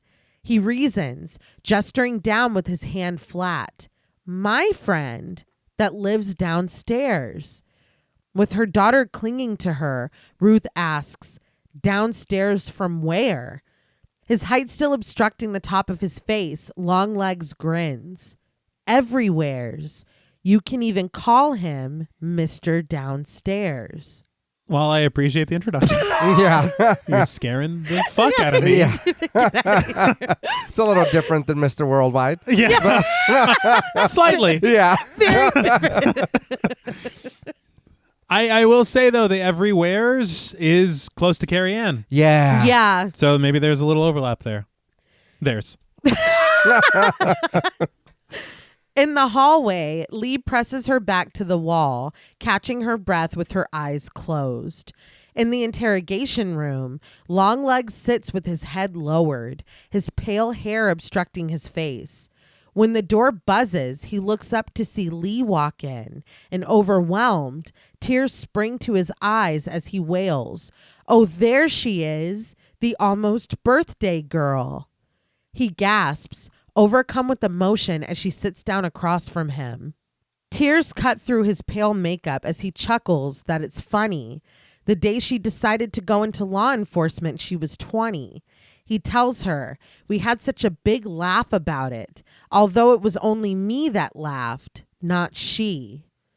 Lee asks what she he's talking about, and his laughter dies. He tells her with gravity, the seventh she, to be given the same choice that they've all been given, crimson or clover.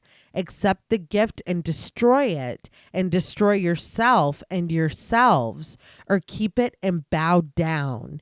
His voice in a low growl. He looks up at Lee menacingly, repeating to bow all the way down and get right down to the dirty, dirty work. Work that gets dirty as it cleans, like a mop, like a rag. I'm like, oh my God. Yeah. I'm trembling. No, and it's the tight shot, and Yes. everything he says is really, really well written, but it's fucking scary as hell. It's creepy. I did hear on commentary that he was supposed to, and I think they might have even filmed it, of Longlegs singing Crimson and Clover Okay. after that.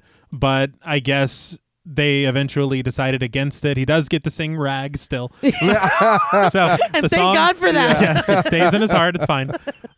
But I thought that was interesting. Yeah. I would have liked to see that. Mm-hmm. Swallowing, Lee stammers, asserting that he doesn't work alone. Longlegs sits back up, swaying in a circle. She proposes that he has an accomplice, someone that's been helping him. His eyes were closed, but they pop open as he jerks up, announcing, "Knock, knock on the farmhouse door. A nice lady with the Bible and a congratulations. You have been selected." He starts to sway again, but the sleepy circle from before is manic and fast, continuing with his ruse. "You may now collect your gift from the church." Lee watches as Longlegs continues to sway, telling her that it says right here on the orders from the man downstairs. The Camera family farmhouse will be so bright and white that you can't miss it. Lee shudders in a breath, asking if he's talking about Carrie Ann Camera.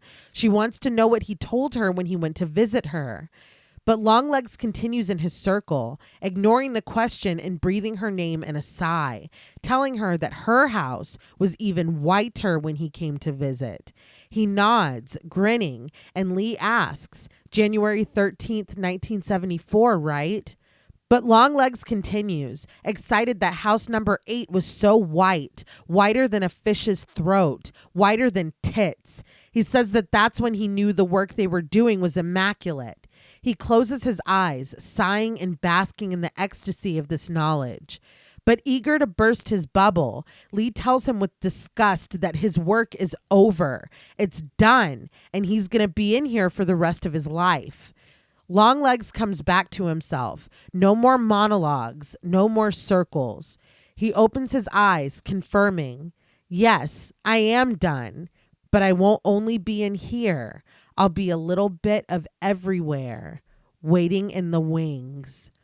He smiles as he begins to cry, clarifying in an odd sigh, "In the Father's wings." Lee asks who has been helping him, but Longlegs just tells her calmly that he'll let her get started now.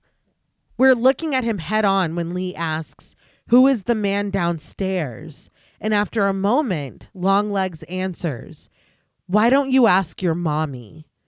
A tear rolls down her face and she clings to her belief, saying out loud that her mother doesn't know anything. Longlegs' chains rattle as he sits up straight, his head tilted back. Looking at Lee, he says with a hushed reverence, "Hail Satan." More tears fall from Lee's eyes, but Longlegs shocks her by slamming his head down on the table between them. He jerks back up, blood leaking from his nose and his forehead, and he takes in a shuddering gasp of air before slamming his face back down again, his hair flying. He comes back up, sputtering, choking, before slamming down again, earning the crunch of bone and the squelch of flesh and blood. Lee jumps away from the table and backs up against the far wall, screaming at him to stop. He peels his face away from the table again, spitting out a mouthful of teeth as he rises back up, twitching and spasming, and he throws himself down one more time, blood spraying over Lee and the far wall. A high-pitched ringing pierces as Lee trembles, staring at Longlegs as he rises for the last time, his nose ruined, his face destroyed. But he falls forward onto the table involuntarily this time, no longer carrying the strength to slam himself down. Finally, as the chorus echoes with a high whine, agents rush in, surrounding Lee. But she still stares at Longlegs, at Dale Ferdinand Cobble, his pale facade ripped open in a cascade of red. His blood continues to leak across the table, and we hear Lee's shaky breaths as it cuts to black and red text reads, Part 3, Birthday Girls. Now, I don't know if that was rock and roll, but that was metal as fuck. I was very surprised that is the way that this scene went. Yeah. I was not anticipating that in the slightest. As I'm watching it, you're piecing it all together.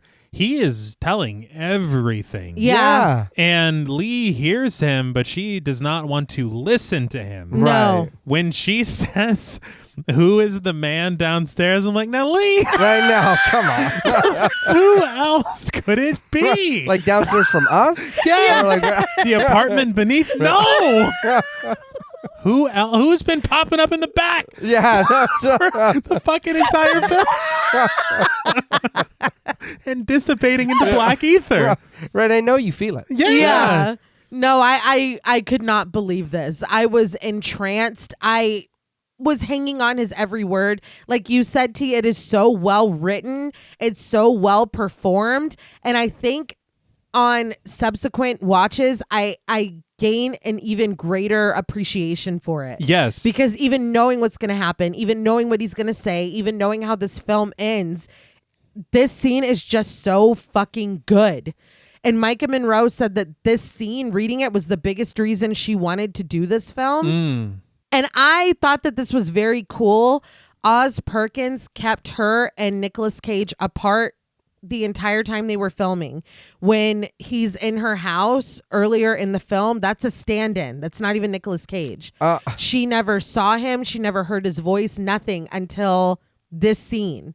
Really? That viral video that I talked about that they posted on Neon, they put a heart monitor on Micah Monroe, and her heart, they said her resting heartbeat is 76. Her walking into this interrogation room, seeing Nicolas Cage as Longlegs, seeing this character of Longlegs for the first time, it skyrocketed to 170 beats per minute. Damn. That's like cardio, dude. Yeah. She said that doing horror and thrillers, you see everything being set up. You're not scared. It's not a scary experience.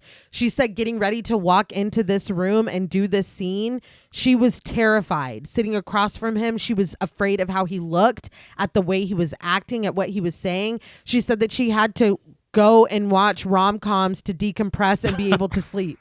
That it scared the shit out of her, and she never experienced that on set ever before. Well, the energy of that performance as well, it's got to be like so, imagine. Yeah. Sitting across from that. But she said that as soon as they cut, he leaned forward, and the first time that she got to hear Nick Cage's real voice in person, he told her, "I'm a real big fan of you." Aw. I know. I would have burst into tears. Lee stands in the hallway, a glob of Longlegs' blood still marring her chest as she pants and trembles. Carter reprimands her, telling her that she's done enough. They had him, and now they've got nothing. They let all the families die, and now nothing about this is better or okay, but it's done. He adds, "Oh, and as for the 13th, while Lee was in there with Longlegs, Carrie Ann Camera jumped off the Water Rock roof. This prompts Lee to finally meet his angry gaze, and he proposes that Longlegs must have told her to do it when he saw her. just like he told all the others to do what he wanted, but he did it alone and with no accomplices.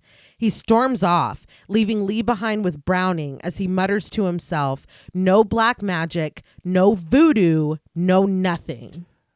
I understand his frustration as to what just happened. Yeah. But, dude, firstly, kind of fuck you a little bit. A little bit. Because Longlegs took his sweet time doing what he did in that room. I was going to Yeah. say, You could have fucking run in with, like, people at any point. Yeah. And you just let it happen for some reason. you honestly should have just had people in there, period. Yeah. Like, Yeah. they shouldn't have been alone Or in there. at the No. door, right outside the door. Exactly. Yeah. Longlegs was gonna tell everything anyway. It's not like, only if Lee's here. Yeah. That was never a condition.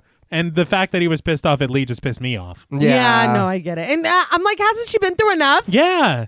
It just happened. Yeah. And she's still got this confusion and this missing history regarding her mother. Yeah. And he's like, and guess what? It's like, can you give me a minute? Yeah. It's like, hold on. I got to talk about my mom. And I don't know. She can't take anymore. Browning drives Lee to her mother's house. When Lee tells her that she didn't have to, Browning is firm that she wasn't going to let Lee drive after what she saw today.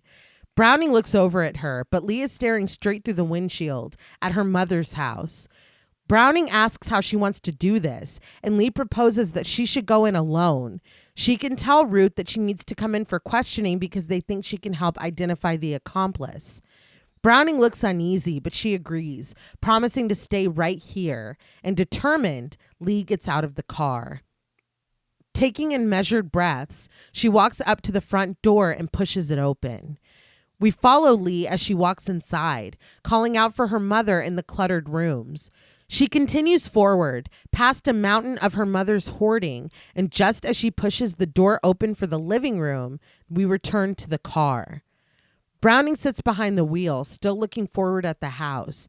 She has no idea that behind her, outside of the back window, Ruth stands, blurred and out of focus, her shotgun slung over her shoulder. That climbing score starts to play lightly, and she walks toward Browning's window in a steady march, but Browning is looking at a poorly covered car in Ruth's garage. In the house, Lee calls out for Ruth again, but Ruth is outside of Browning's window, her hair hidden behind a nun's veil, her shotgun raising level with Browning's head. Inside, Lee still stands in the open doorway when she hears the crack of the gunshot. Her hand on her gun, she rushes to the window in time to see her mother walking around Browning's car. And once again, there is a devilish horned figure in the window behind Lee. Oh. The windshield is opaque with spattered blood, and when Ruth reaches the passenger window, she raises her shotgun and fires again. In shock, Lee covers her face with her free hand and gasps for air, trying to reconcile what she's just seen. Mom, what are you doing? Literally. She runs outside, gasping for air as she goes, going around the side of the house where she finds Ruth. Ruth stands in the grass, the shotgun raised again, but this time it's pointed at a little girl in a puffy red coat and braided pigtails. Lee screams at her mother to put the gun down, raising her own and pointing it, but when she gets closer, she sees that it's not a little girl at all. It's a doll that looks quite a bit like Lee used to back in 1974. The tense score rises, and trembling, Lee asks what that thing is. Ruth turns to her daughter, her face drawn. She tells Lee that she caught him and now he's free. Lee tells Ruth that he's gone, he's dead. Ruth sighs, but tears running down her face. Lee assures her that it's okay. It's all done now. Ruth adds, "And you're free too, baby girl." She pulls the trigger, blowing the head off of the doll, and a cloud of black smoke escapes from the back of Lee's head. She raises her hand to her forehead as a high-pitched ringing overtakes everything. Her muffled voice asks what's happening before she collapses to the grass. She looks up at the doll. The only thing remaining of its face is its lips. The same black smoke floats upward from the remains of its head, and Lee's eyes roll back. So that was the cause of her psychic ability, I take it? Right. Okay. So that's what is escaped, is this influence of the devil? Yeah. Or the magic of Longlegs? Yeah. It's the devil. Oh, okay. Well, but he was he was made the it happen. secretary. Yeah, Yeah, yeah. He was doing the long leg work. Yeah, very good. So the devil was helping her solve all those cases? Yeah, so do I lose that ability now? Yeah, it's kind of strange, right? Can I have it back but not have to do all this shit? It was working real well for me. Right? Everything goes white again, and we jump back to the past, that day in 1974 when it all started for the Harkers. Young Lee comes outside, walking through the snow to investigate the strange car parked on the road. Ruth's voice narrates that once upon a time, there was a girl named Lee who lived in a little house with her mother. We see a younger Ruth cradling her daughter in her bed while she tells this story. She continues that no one ever came to visit them. No family, no big bad wolves, no anyone. Young Lee continues to walk out to the road, and Ruth goes on with the story that one day a man did come, a doll maker. We see Longlegs, his hands clasped innocently in front of him, the top half of his face cut out from our view. He tells Lee that he's just dropping off an early birthday gift. It's a gift from the church. His smile twists into a grimace and he sobs as he intones, "You won!" We see Longlegs in his basement, crafting one of the dolls, and Ruth explains that the doll maker started his work, his terrible magic, the work of the devil. Longlegs slowly inches closer to the doll before placing an uncomfortable kiss on its forehead. We see the silver orb sitting in the small porcelain hand again, as Ruth says that there's a little bit of him in every one. Young Lee stares out at the station wagon, and Ruth narrates that the doll made the little girl forget. It told her where to look and what not to see. Young Lee sits on her bed, calmly looking forward, but the space behind her darkens into the shape of the horned beast. Lee peeks out of her bedroom and sees Longlegs, tying Ruth's hands behind her back as she struggles on the floor, her screams muffled by a gag in her mouth. Ruth's voiceover says that Lee's mother would never let that happen, and in the living room, Longlegs stares at her, his face plumper, younger, but still marred by his surgeries. He reminds her that she could have made nice with him, but she didn't, and now that has led to all of this. A doll is draped with the black cloth in the corner, and the eyes glow through the fabric. Ruth continues that the mother begged for the little girl's life to be spared, but in exchange, she would have to help him. As Ruth fights against her restraints, young Lee stops watching her and closes her bedroom door. We get a flash of those red writhing snakes before we join Longlegs in the basement again, tending to the doll like we saw earlier. Ruth says that the mother used to be a nurse. Now her work would be murdering families. He just gave a thumbs down. Do not care for that line much. I don't know. I like this like feeling of a fairy tale going on. Okay. But that line in particular is just like really like, yeah. We've been watching. I honestly, Yeah. I didn't realize She doesn't know that. I didn't realize how funny it was. Until the pretty thumbs funny. downer. Well, I just feel like there's no poetry to it. It's just stating exactly And what's happening. as well as everything else is written, you would think that there would, or Yeah. like it would be veiled in like a way that is more like whimsical, or like you said, more poetic. Yeah, or even like a religious thing that's like kind of a, Yeah. something, but to just state it so plainly, I was like, well, I guess. Thumbs down. As Longlegs covers the doll with the black cloth, Ruth comes down the stairs and joins him. So there's the door. Yeah. And I had pieced that together back then, but I didn't grasp the extent of Ruth's involvement. Yeah. And the fact that he said in the interrogation room the same choice they've all been given. Yes. That's fascinating too. Yes. Yeah. But do you think when Lee was at the door, like Longlegs was like frozen downstairs and like looking out, like did he know that she was there? I don't know. Was he had to have been there when she was there, right? Yeah, because I think that after Lee left, Ruth was like, you got to get the fuck out of here. Like, they know. He's like, That's why he was at the bus stop. Pack all my notebooks. I mean, right? I think so. Yeah. He knew that it was up. And he didn't pack anything. He packed his notebooks. Yeah. Like he knew. On a street, Ruth steps out of her powder blue Volkswagen Bug and carries a big case up to the front door of a house. As she knocks, Ruth's voiceover details that it went like this. Knock, knock, knock on the farmhouse door. A nice lady with the Bible and a congratulations. You've won. A gift from the church. Mother camera comes to the door, and while we can't hear them, we can tell that this is exactly what happened. And when Ruth indicates the case on the porch next to her, Mother camera happily invites her inside. Word for word. Yep. What Longlegs said. Yeah. They got the same pamphlet. Ruth says that all the mother had to do was get it inside. The doll sits on the camera's couch with its glowing eyes, covered in a black cloth, until young Carrie Ann unveils it and smiles.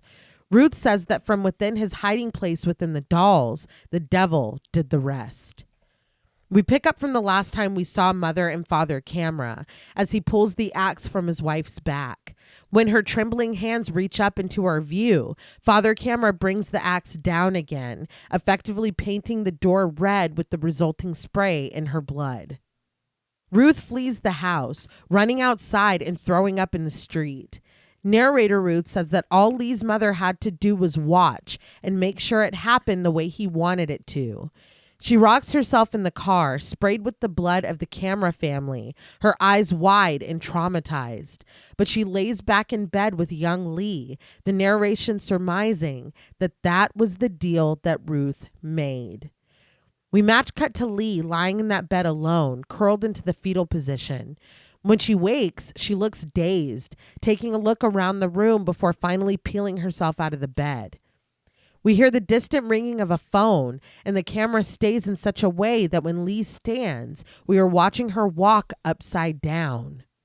Something very interesting about that is whenever they had filmed Lee waking up in that bed, she was facing the other direction, but Perkins thought that it would make a lot more sense to have her facing the same side that her mother was. Okay. In the same position as her. Yeah. And I guess in their edit and the flipping of it, it kind of led to this flip of the next shot as well. And he had said with the camera upside down facing her, he said he understands that it's a little hokey to kind of say that her world is flipped upside down, but it fucking has. Yeah, no, that's the way that I took it. Yeah. While we're paused, because this is a mad dash to the ending here. Mm-hmm. Like I had said at the top, Oz Perkins said that he kind of used this film to work through his own history with familial secrets. Like we said before, his dad was Anthony Perkins. His mom was Barry Berenson. And she had kept from her children her whole life their father's sexuality and the circumstances surrounding his death. And he talked about the fact that a mother can lie and a mother can lie out of love. Mm-hmm. And even in an attempt to protect her child, it could do damage. He said that Longlegs is a movie that makes you ask if fill in the blank is right or wrong to do as a parent, and whether there's a flat answer for that or not, you know, it is an interesting question. And he said that when he told Nick Cage, this movie's about my mom, Nick Cage was like, this movie's about my mom too. Mm-hmm. So it was just so interesting to me reading about three separate huge parts, huge entities behind this film, all working through something. I mean, it's pretty fascinating. Yeah. And working through something familial. Exactly. Yeah. And I hope he got, you know, what he needed from it. And I think the way that he talks about it, that he does get an understanding for maybe why his mom felt like she had to do what she did or not do what she, you know what I mean? But he said that about Ruth specifically, if anything is true, it is true that Ruth Harker is a parent that's doing her best. Yeah. And he said, what parent wouldn't at least be tempted? I'm sorry, watching this, Ruth, you know, we'll get into Ruth as it goes on. Mm-hmm. But as a parent, I got to make a deal with the devil to save my child's life. Let's go, devil. Like, I mean, I don't know. How can you be like, no, absolutely not? I think that it's such an interesting question to ask yourself, or to even kind of understand the motivation even of Ruth as a character instead of like a symbol of mothering or parenting or whatever. It is an interesting question to save this person that you love more than fucking anything. What are you willing to do? What are you willing to buy into? I think that's kind of the point. Obviously, we weren't raised as or with Oz Perkins, but I think that we can all kind of take something away from that. Mm-hmm. Yeah.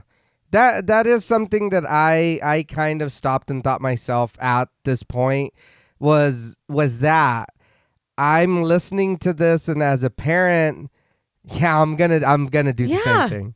But what does that make me? Yeah. What am I doing? My kids are safe, but now look at the position I'm in. Mm-hmm. And Alicia Witt said, I think it's a little more apparent as we go on, but that Ruth really does believe what Longlegs believes, and she is fully on board at this point in the journey.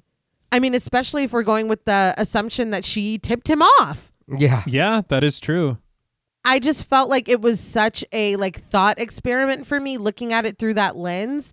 And I mean, just even zooming out, having already admitted that I would serve the devil to save Arya Jackson. Well, yeah. Mm-hmm. But what makes my child any more special to me than, potentially Carrie Ann was to, I mean, she survived, but all the daughters and the children that didn't.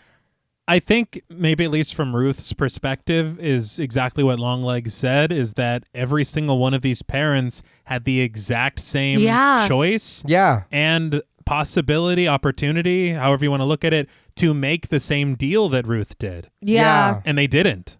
She was the seventh. Yeah.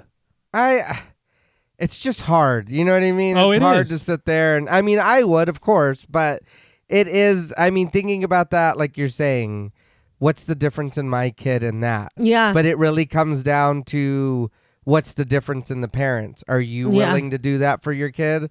Oh, you're not? Okay, I'm going to take all of y'all.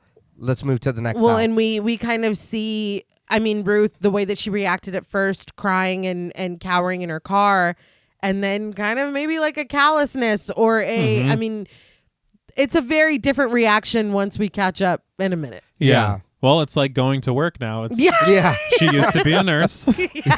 Now she's straight here. Yeah. Yes. Now she's murdering families. She's changing lives. Yeah. That's one way to look at it. Changing ending, whatever. But we see now that Lee is in Longlegs' basement in Ruth's house. She stumbles through it before she manages to get to the first floor. The rooms look empty. Every breath and step is labored as Lee makes her way to the ringing phone in the kitchen.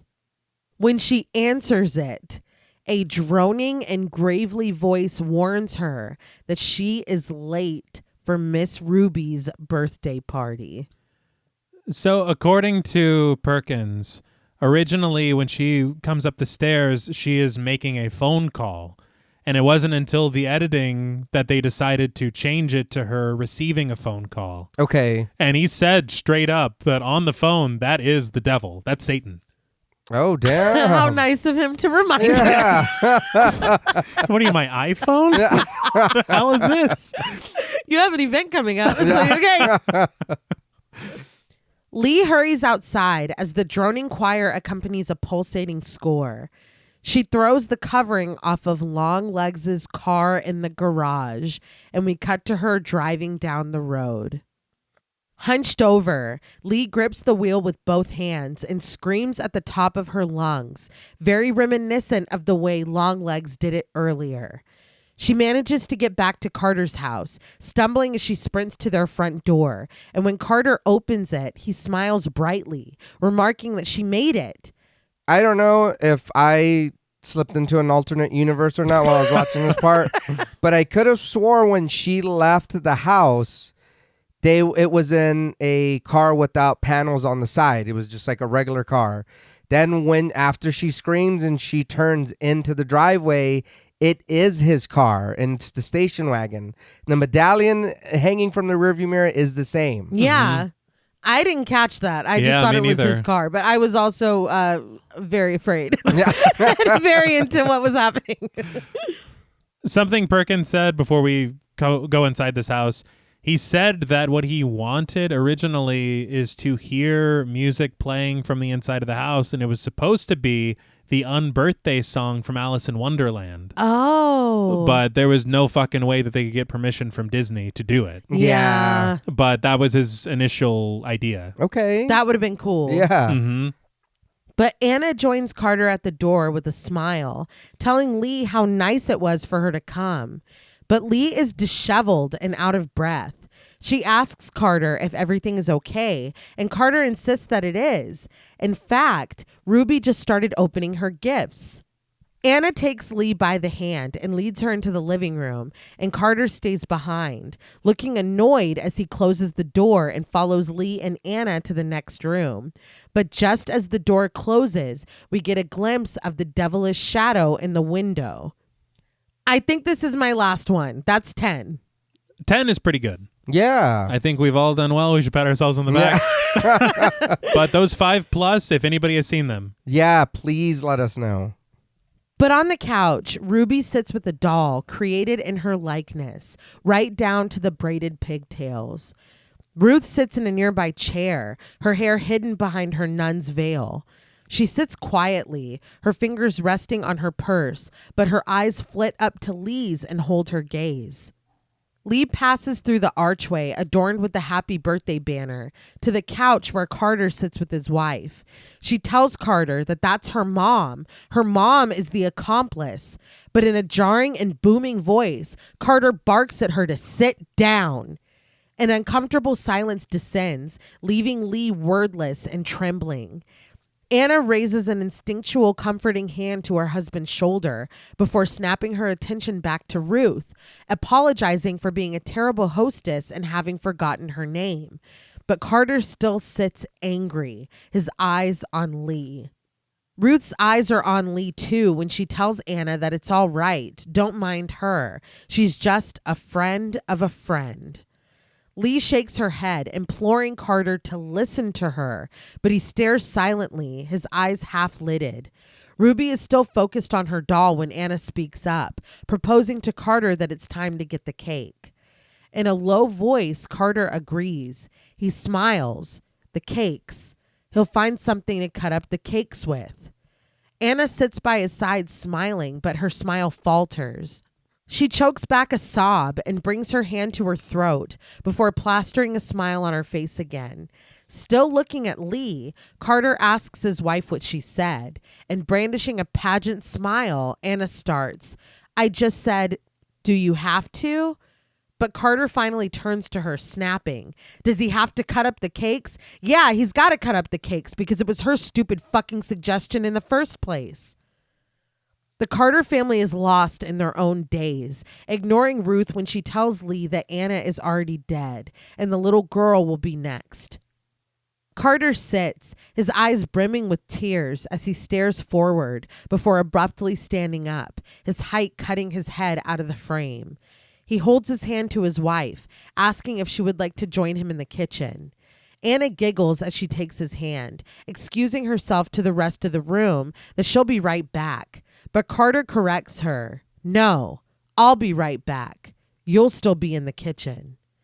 The ominous score drones as Carter and Anna disappear into the next room. As Ruby stares, enraptured at the doll, Ruth tells her daughter gently that all three of them have to die. Lee asks why she's doing this, but Ruth reasons that if they don't die, then we will burn and twist and burn and twist in hell forever and ever. there are a lot of elements of this last section that I do like a lot.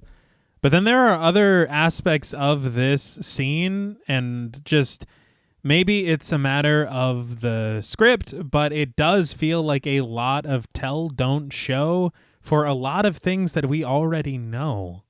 All right. Okay. You know? Like what she just said, it's like, yeah, we know. That's you've already explained the deal in a fairy tale. Yeah, or but like a bedtime story. But Lee still doesn't get it, dude. Why though? What's not to get? She's like, and who's the man downstairs? That's what she's stuck on. Why won't anybody tell me? Well, there is no downstairs. It's like, where do I go? You weren't clear.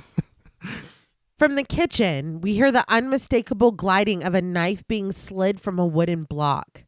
Ruth tells Lee that she's doing this for her, just like she's always done, and we see Ruth sobbing in her pale blue bug, covering her face with her blood-stained hands. She smears the blood down her face as she cries. Back in the 70s, Ruth sits next to Lee on her bed and holds her daughter tight. She tells her now that she's done it so that little girl named Lee would be allowed to grow up, and that makes it right. We see her striding down the streets, up to front doors, holding her big box of evil, arriving in her car, leaving in it. And she tells Lee, and so I'll do it again and again and again. Now, in the kitchen, we hear Anna scream and the squelching as Carter plunges the knife again and again. Tears fill Lee's eyes as she takes in a shuddering breath. We see Ruth, determined and on a mission, walking down the street in her nun's veil as her voice tells us that she'll do it until she stands upon the sand of the sea and she sees the beast rise up out of the sea. Her voice grows deeper, gruffer. The stabbing in the kitchen continues. Ruth stands outside beneath the sprawling and bearing arms of a tree, holding out her own arms, blood running down her hands, blood spattered across her face, and a cross dangling from around her neck. She concludes in a whisper, "Hail Satan."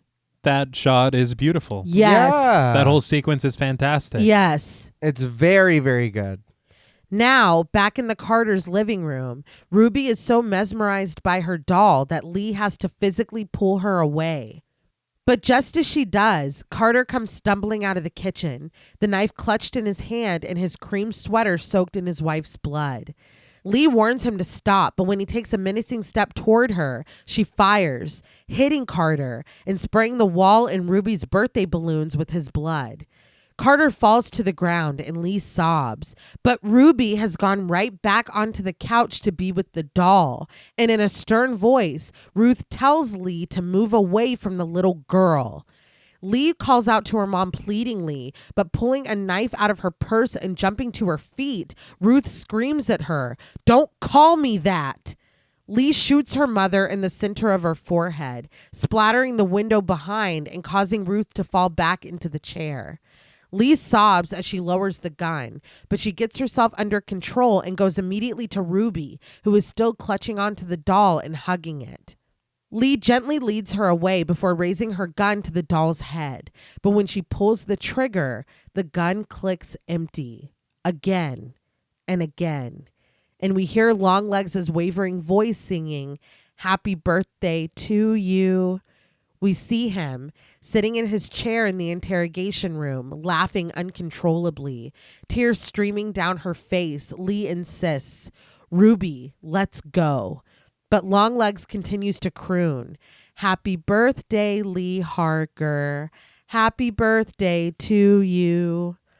After lingering on Lee's face, we return to the interrogation room, where Longlegs sits up straight and shakes his hair back. With the grand smile on his grotesque face, he lilts, "Hail Satan," before dropping us a wink and a big smooch. It cuts to black, and Get It On by T-Rex begins to play.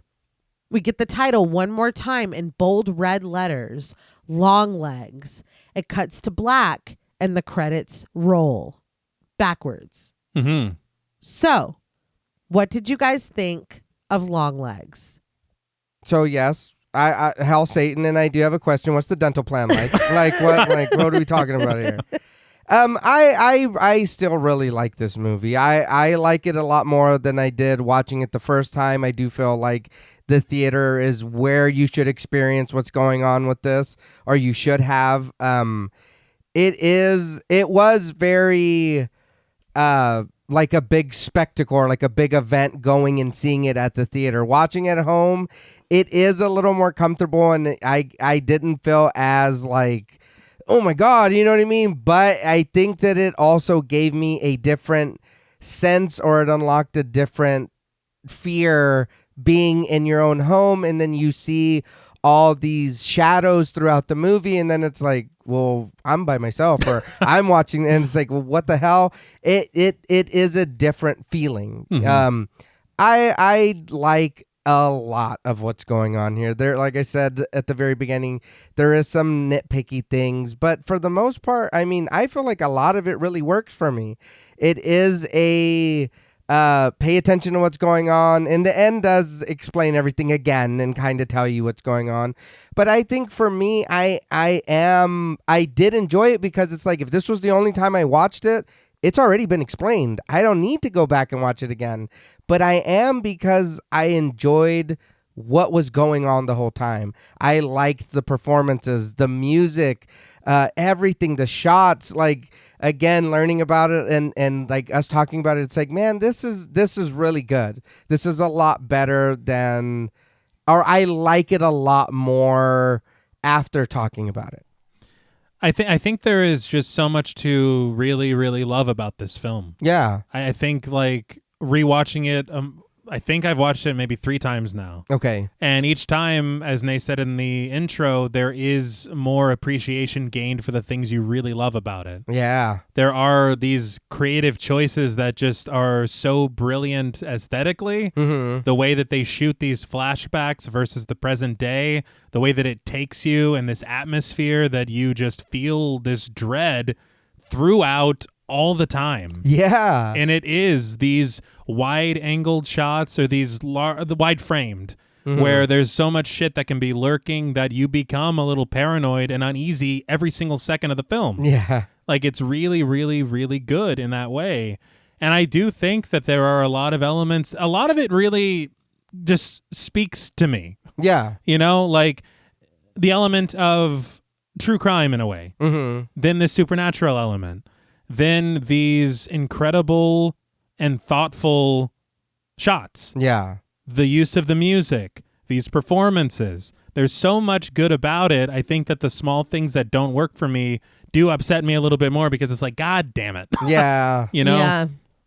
And for me, I do like a lot of, like I said, aspects about the ending, but not entirely. Okay. And even in the theater on the first watch, whenever we're getting this like really big moment and a lot of things are happening in the Carter home, and she's like, Ruby, we got to get out of here.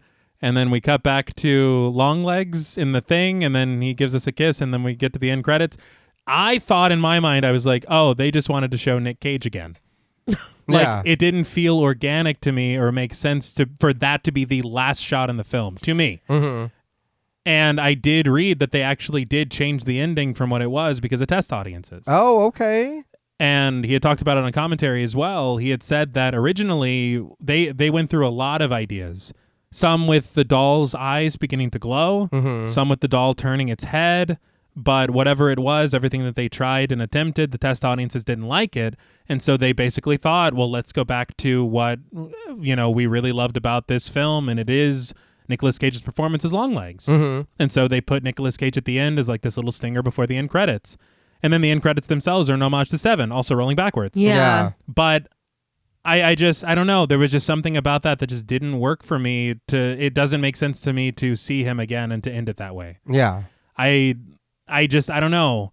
It's something about it being or feeling a little expedited at the end. And then we have Ruth telling us all this story again, the story that we already know, kind of selling the stakes even more, the stakes that we already feel because we just saw her explain it like 5 minutes ago. Yeah. So I don't know. There's just something about it. But everything else, everything leading up to it, even the inclusion of the supernatural element, which we didn't even really catch until rewatching it. Yeah. Yeah. How it's been prevalent. The devil's been hanging out since 1975 or whatever. Yeah. You know? And then seeing these little subliminal things. And that's another thing that speaks to me. I love that. Like you said, Haunting of Hill House, where it's these things that don't really change anything or matter specifically, but the inclusion of them is just like, oh, you guys are just going above and beyond. Yeah. And you're having fun with it and you're hiding these things and it makes it a little more interesting too. So I don't know. I really, really love a lot of this film. And then there are some things that I'm like, man, you know? Yeah. No, I get that for sure. And I really do wonder about the ending because working on this, the cast has Ruby Carter as an adult in it. And we don't get that. Yeah. There's a agent named Kurt Cobble or something like that we don't get. There was something more that we didn't get. And I really wonder what that is. Yeah. I will say Nick Cage at the end doesn't bother me because to me, it's like, yeah, physically that man is dead, but what he perpetrated and his mission and his beliefs and what he was in service to isn't going anywhere. And so we see him being playful, being whatever, because he's like you said, yeah, I'm done, but I'm gonna be a little bit of everywhere. Yeah, it's not over.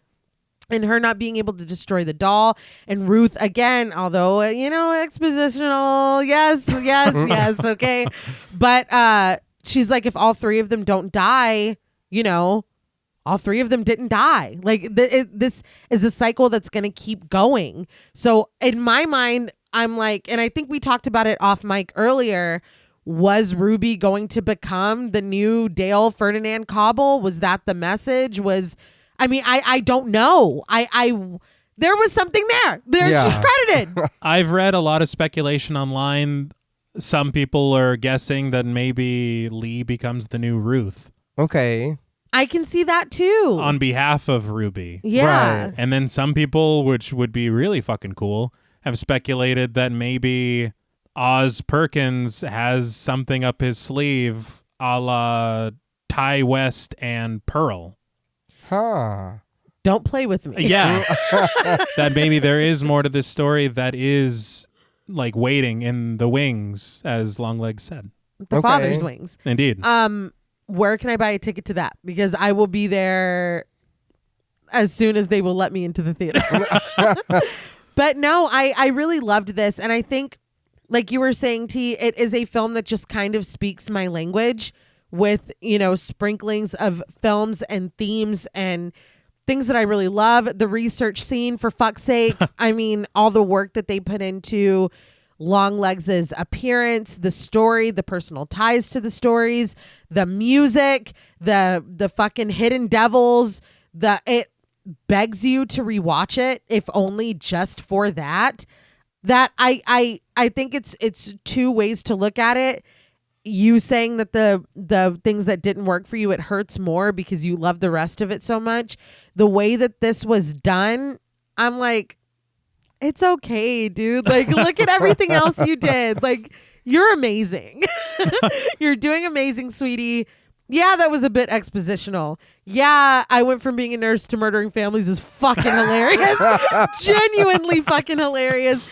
It's okay. Look at all this other cool shit that you did. The rest of that monologue was fucking fire. The visuals with it were honestly very scary. The way that the story unfolded, I don't care that Carter never once said that his daughter's birthday was on the Friday. Yeah. I wasn't going to say anything. I don't care. I don't give a shit. You know what I mean? I love it being segmented into 3 parts. It's just every once in a while there is that movie that just fucking. What are you thinking? No, I just realized that the head tilt. No. Doesn't that make it that Lee and Ruby's birthday are the same day? Yeah. And he talked about Lee's birthday with her in the office, so it really should have said something, but it's fine. Yeah, but he was focused on the case. It wasn't because he looked really nervous and shifty about maybe his daughter's birthday coming up. Yeah, I think that was part of his anger at Lee still persisting. No, the 13th, something's going to happen. He's like, no, it's over, because he really needed it to be over. Yeah. And I loved his performance at the end. I thought he was scary as hell. Mm-hmm. I loved his performance throughout the film. And I think that he did very well with what he was given at the end. There's something about that last sequence that even the reaction to the parents, I understand the doll is in control. Yeah. But there is something that, again, still doesn't exactly work for me as far as the dialogue is concerned. Okay. Even him like being all jokey, he's like, "No, I'll be back. You will be in the kitchen. You'll It's be like, in the trunk." Yeah, yeah. It's like, really? We're referencing this?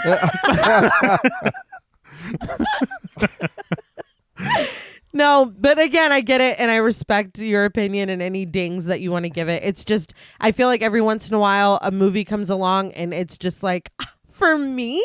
And that's what Longlegs feels like. And I don't get genuinely scared very often. And Longlegs creeped me the fuck out watching it in the theater when I was scripting it alone while John Paul's at work and the kids are at school. I'm like, I'm gonna go to the store. I'm gonna take a break. It is unnerving, and it's just this sense of something is wrong throughout. But I guess we can slide into ratings as well. It just something about it, and again, like I said at the top, I am enjoying it more every time that I watch it. It's just one of those that, I don't know, it just really works for me. And while I can objectively say that it is not perfect, that there are issues, that the ending does go by pretty fast, but I think that we're leaning forward. We're going down a fucking hill. And I think that we're just really leaning forward into that momentum. And it could have been really easy to draw it out into kind of unnecessary territory. And I think that I would rather it end too quickly than be like, okay, we get it, you know? There was exposition at the end, but we were looking at really cool stuff while it was being expository. I have an allowance. I have an Uno reverse for everything I know that objectively, every area that it falls short, I'm like, okay, and? So on a scale from 1 to 10, sinister satanic secrets, I didn't realize this until my third viewing, but I think that I have to personally give Longlegs 10 out of 10 sinister satanic secrets. I really fucking loved this. It went from a 9, then I'm like a 9.5. That's basically a 10. Why am I giving it a 9.5? It just does it for me. I don't know. I know that it's not perfect. It's just one of those movies that comes along that's like, this is for you. And then I open the box and it's a fucking doll inside with a creepy thing in its head. Where's that coroner? Yeah. Keep him out of here. But I will now open up the floor to you. No, yeah, I feel the same way. Maybe not as to that strong, but I feel like there is enough here to kind of hide the things that I don't like. Yeah, like I said, there's a few nitpicky things, but it is mainly just, and I'm gonna be honest, I just want more Nick Cage. But I mean, I feel like, and I know we talked about this before we sat down to record, but there is a perfect balance of him in this movie. So even me being like, no, I want more Longlegs, if any more of him, it would have taken away. It would have hurt the movie. Any less of him, it would have hurt the movie. I feel like him being in there just enough was the perfect balance for what we needed. A lot of it is really cool. I do, and I feel you on the end. It does go really fast. I like it because it is, and again, I know, and I've stated before that I don't have a problem with rewatching a movie, but I don't want to have to watch a movie so that I can figure it out in 2 or 3 more watches. So I do enjoy the quick look. I know you guys heard this 3 times, but we're going to do it one more time. And just for those in the back. If you weren't paying attention, check it out. Like, John Paul, listen. Yeah. It's like me? I was like, thanks, Mom. But it does give us that, and with it too, I feel like it also gives us that chance to reflect on that, listening to Ruth tell this story from her point of view. Now we're actually getting to sit in it and hear from her. So it does kind of, for me, open up that, damn, I would do the same, or I wouldn't, or oh my God, what, I don't know what I would do. Like it did hit me in a place where I was like, damn, that's crazy shit. You know what I mean? Because I mean, realistically, we're not worrying about some shit like that. You know what I mean? The devil's not gonna come in and like, hey, check it out, I got a deal for you. No, you're not. Yeah, it's like, how'd you get in here? But but it, you know what I mean? It is really good what they do. The shots, I won't even lie, the cinematography was something that I was watching in the movie, and I was like, damn, this shit looks good. But all that to say that I really, really did enjoy this movie. I would watch it again. I would throw it on. I mean, it is really good. I don't know if I can hail as high as you did, but on a scale from 1 to 10, Sinister Satanic Secrets, I'm going to hail Satan with a 9 out of 10. Sinister Satanic Secrets. I did enjoy this movie. And again, my only thing for the 1 point is because I'm just greedy and I want more Nick Cage. I just take the makeup off. Let me just see you. It's like, let me just see the face off. Face off. Yes. Right. I think there's a film for that. Yeah. No, I mean, I completely agree with every positive thing that you can say about this film. Mm-hmm. And I do want to give another shout out just for possibly, if it's not top 3 for me as far as cold opens are concerned, Yeah. it's up there. That is one of the greatest openings for a film that I have maybe ever seen. Yeah. I love it so much. And you know, as soon as you see it, you're like, oh, we're in for Yes. some Buckle shit. in. Yeah. But I mean, I don't know. I really, really enjoy this film. I think that to restate would just be being repetitive Right. with what I've said. But there are so many things to love about this film, and I really do enjoy it. I know I'm going to watch it again many, many, many times. Mm-hmm. I just think that there are some things that do just kind of like, but I think that it might just be a hang up for me, perhaps. Yeah. But we all watch things differently, and it's all Exactly. You know and what I mean? you're definitely not alone. Yeah. I don't think I can say 10, if you will. That was good. Thank you.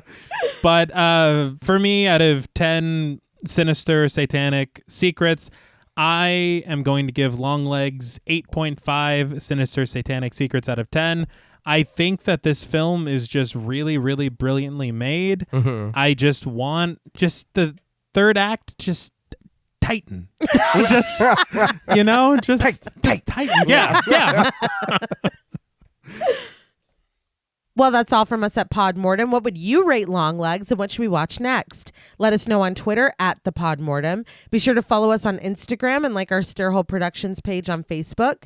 Be sure to follow each of us on Twitter at Blood and Smoke, at RealStreeter84, and at TravisMWH. Thanks again to Original Cinematic for sponsoring this week's episode.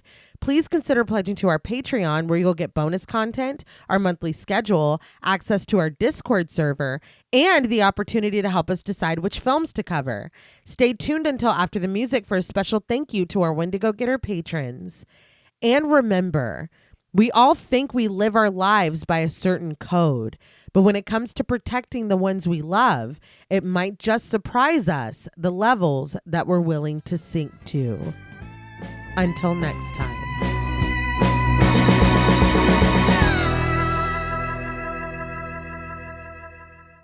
Thank you for staying tuned for a special thank you to our Wendigo Getter patrons. Woo, yeah. Very good. Let me in now.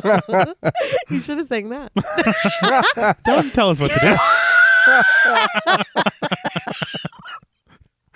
A special thank you to Chris Ontiveros, Kristen Lofton, Megan Martinez, Kimberly Bass, Sophie Hodson, Anthony Jerome M., Jordan Nash, Kent Morton, Lala Thomas, Travis Anissa Hunter, Miguel Myers ATX, Jennifer Perez, Allison O'Neill, Carissa, TJ and Angie Bronson, Gabrielle Trevino, Spooky Mom, Applin Ontiveros, Karima Rhodes, Antonio Huerta, Kimberly Kleindienst, Will Brown, Sydney Smith, Osvaldo Soto, Bobby Holmes, Donna Eason, JD Rizak, Molly Gerhart, Armand Spasto, Aaron Aguirre, Eggy, William Barry, Brittany Seaman, Charity Oxner, Amanda Six, Mandy Rainwater, Eden, Jordan Roberts, Dylan, Liz Heath, Spencer Montalvo, Pancake the Panda, John Ramos, Michael Newting, Alexis Roberts, Dan Laveau, Itzy M., Gary Horton, Leisha Olivier, Kate Lamp, Carlos and Sydney, Jessica Hunter, Helena Rudder,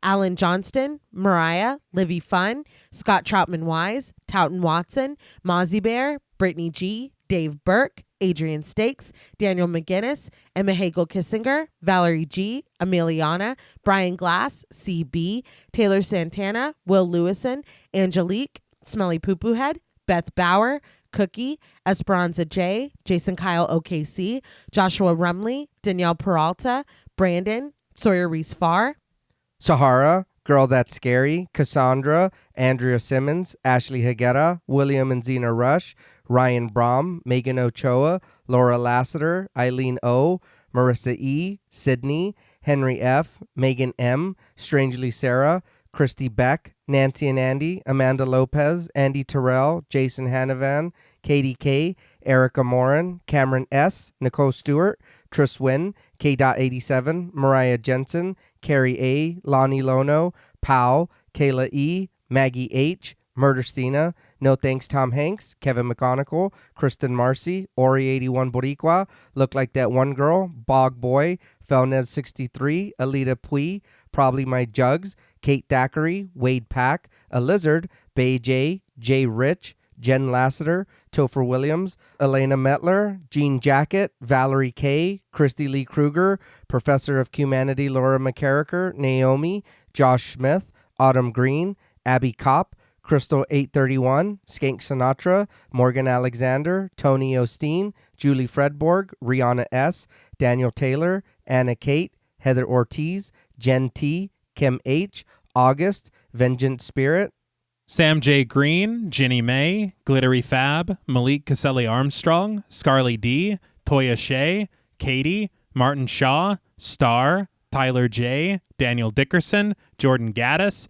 Cam Davies, Patrick Hoagland, Raven, D., Wesley Tart, Kristen Jackson, Jacob Nordberg, Spencer, Samantha, Damian Grant, Half Price Horror, Clemmy, Nisi Nay, Erica, Jason X Rules, Karen Burrows, 203 Duncan, Aaron Norman, Stephen Rogers, Victoria Smith, Corey Gillen, Patricia A. Graham, Erasmo Peña, Danielle Wright, Tabitha Thomas, Connie Lingus, Becca Boo, Richard Murray, Irene, Sally Slater 52, Jordan McCarthy, Christy Michelle Wilson, Rosalind Harnias, Emily Rance, Amy, Lisa and Kathy, Mike H., Karen with a Y, Christian Sadler, Hannah, Sarah Jack, Casey L., Evelyn Knight, Paula Garcia, Nikki M., Ghastly Grandad, and Megan and Alexandra Saldivar. Thank you all so much. Yes, thank you. Thank you so much. I have to say, y'all make us just as happy as peaches. All right. Yeah. Very good. Yeah. Let me in now. Until next time.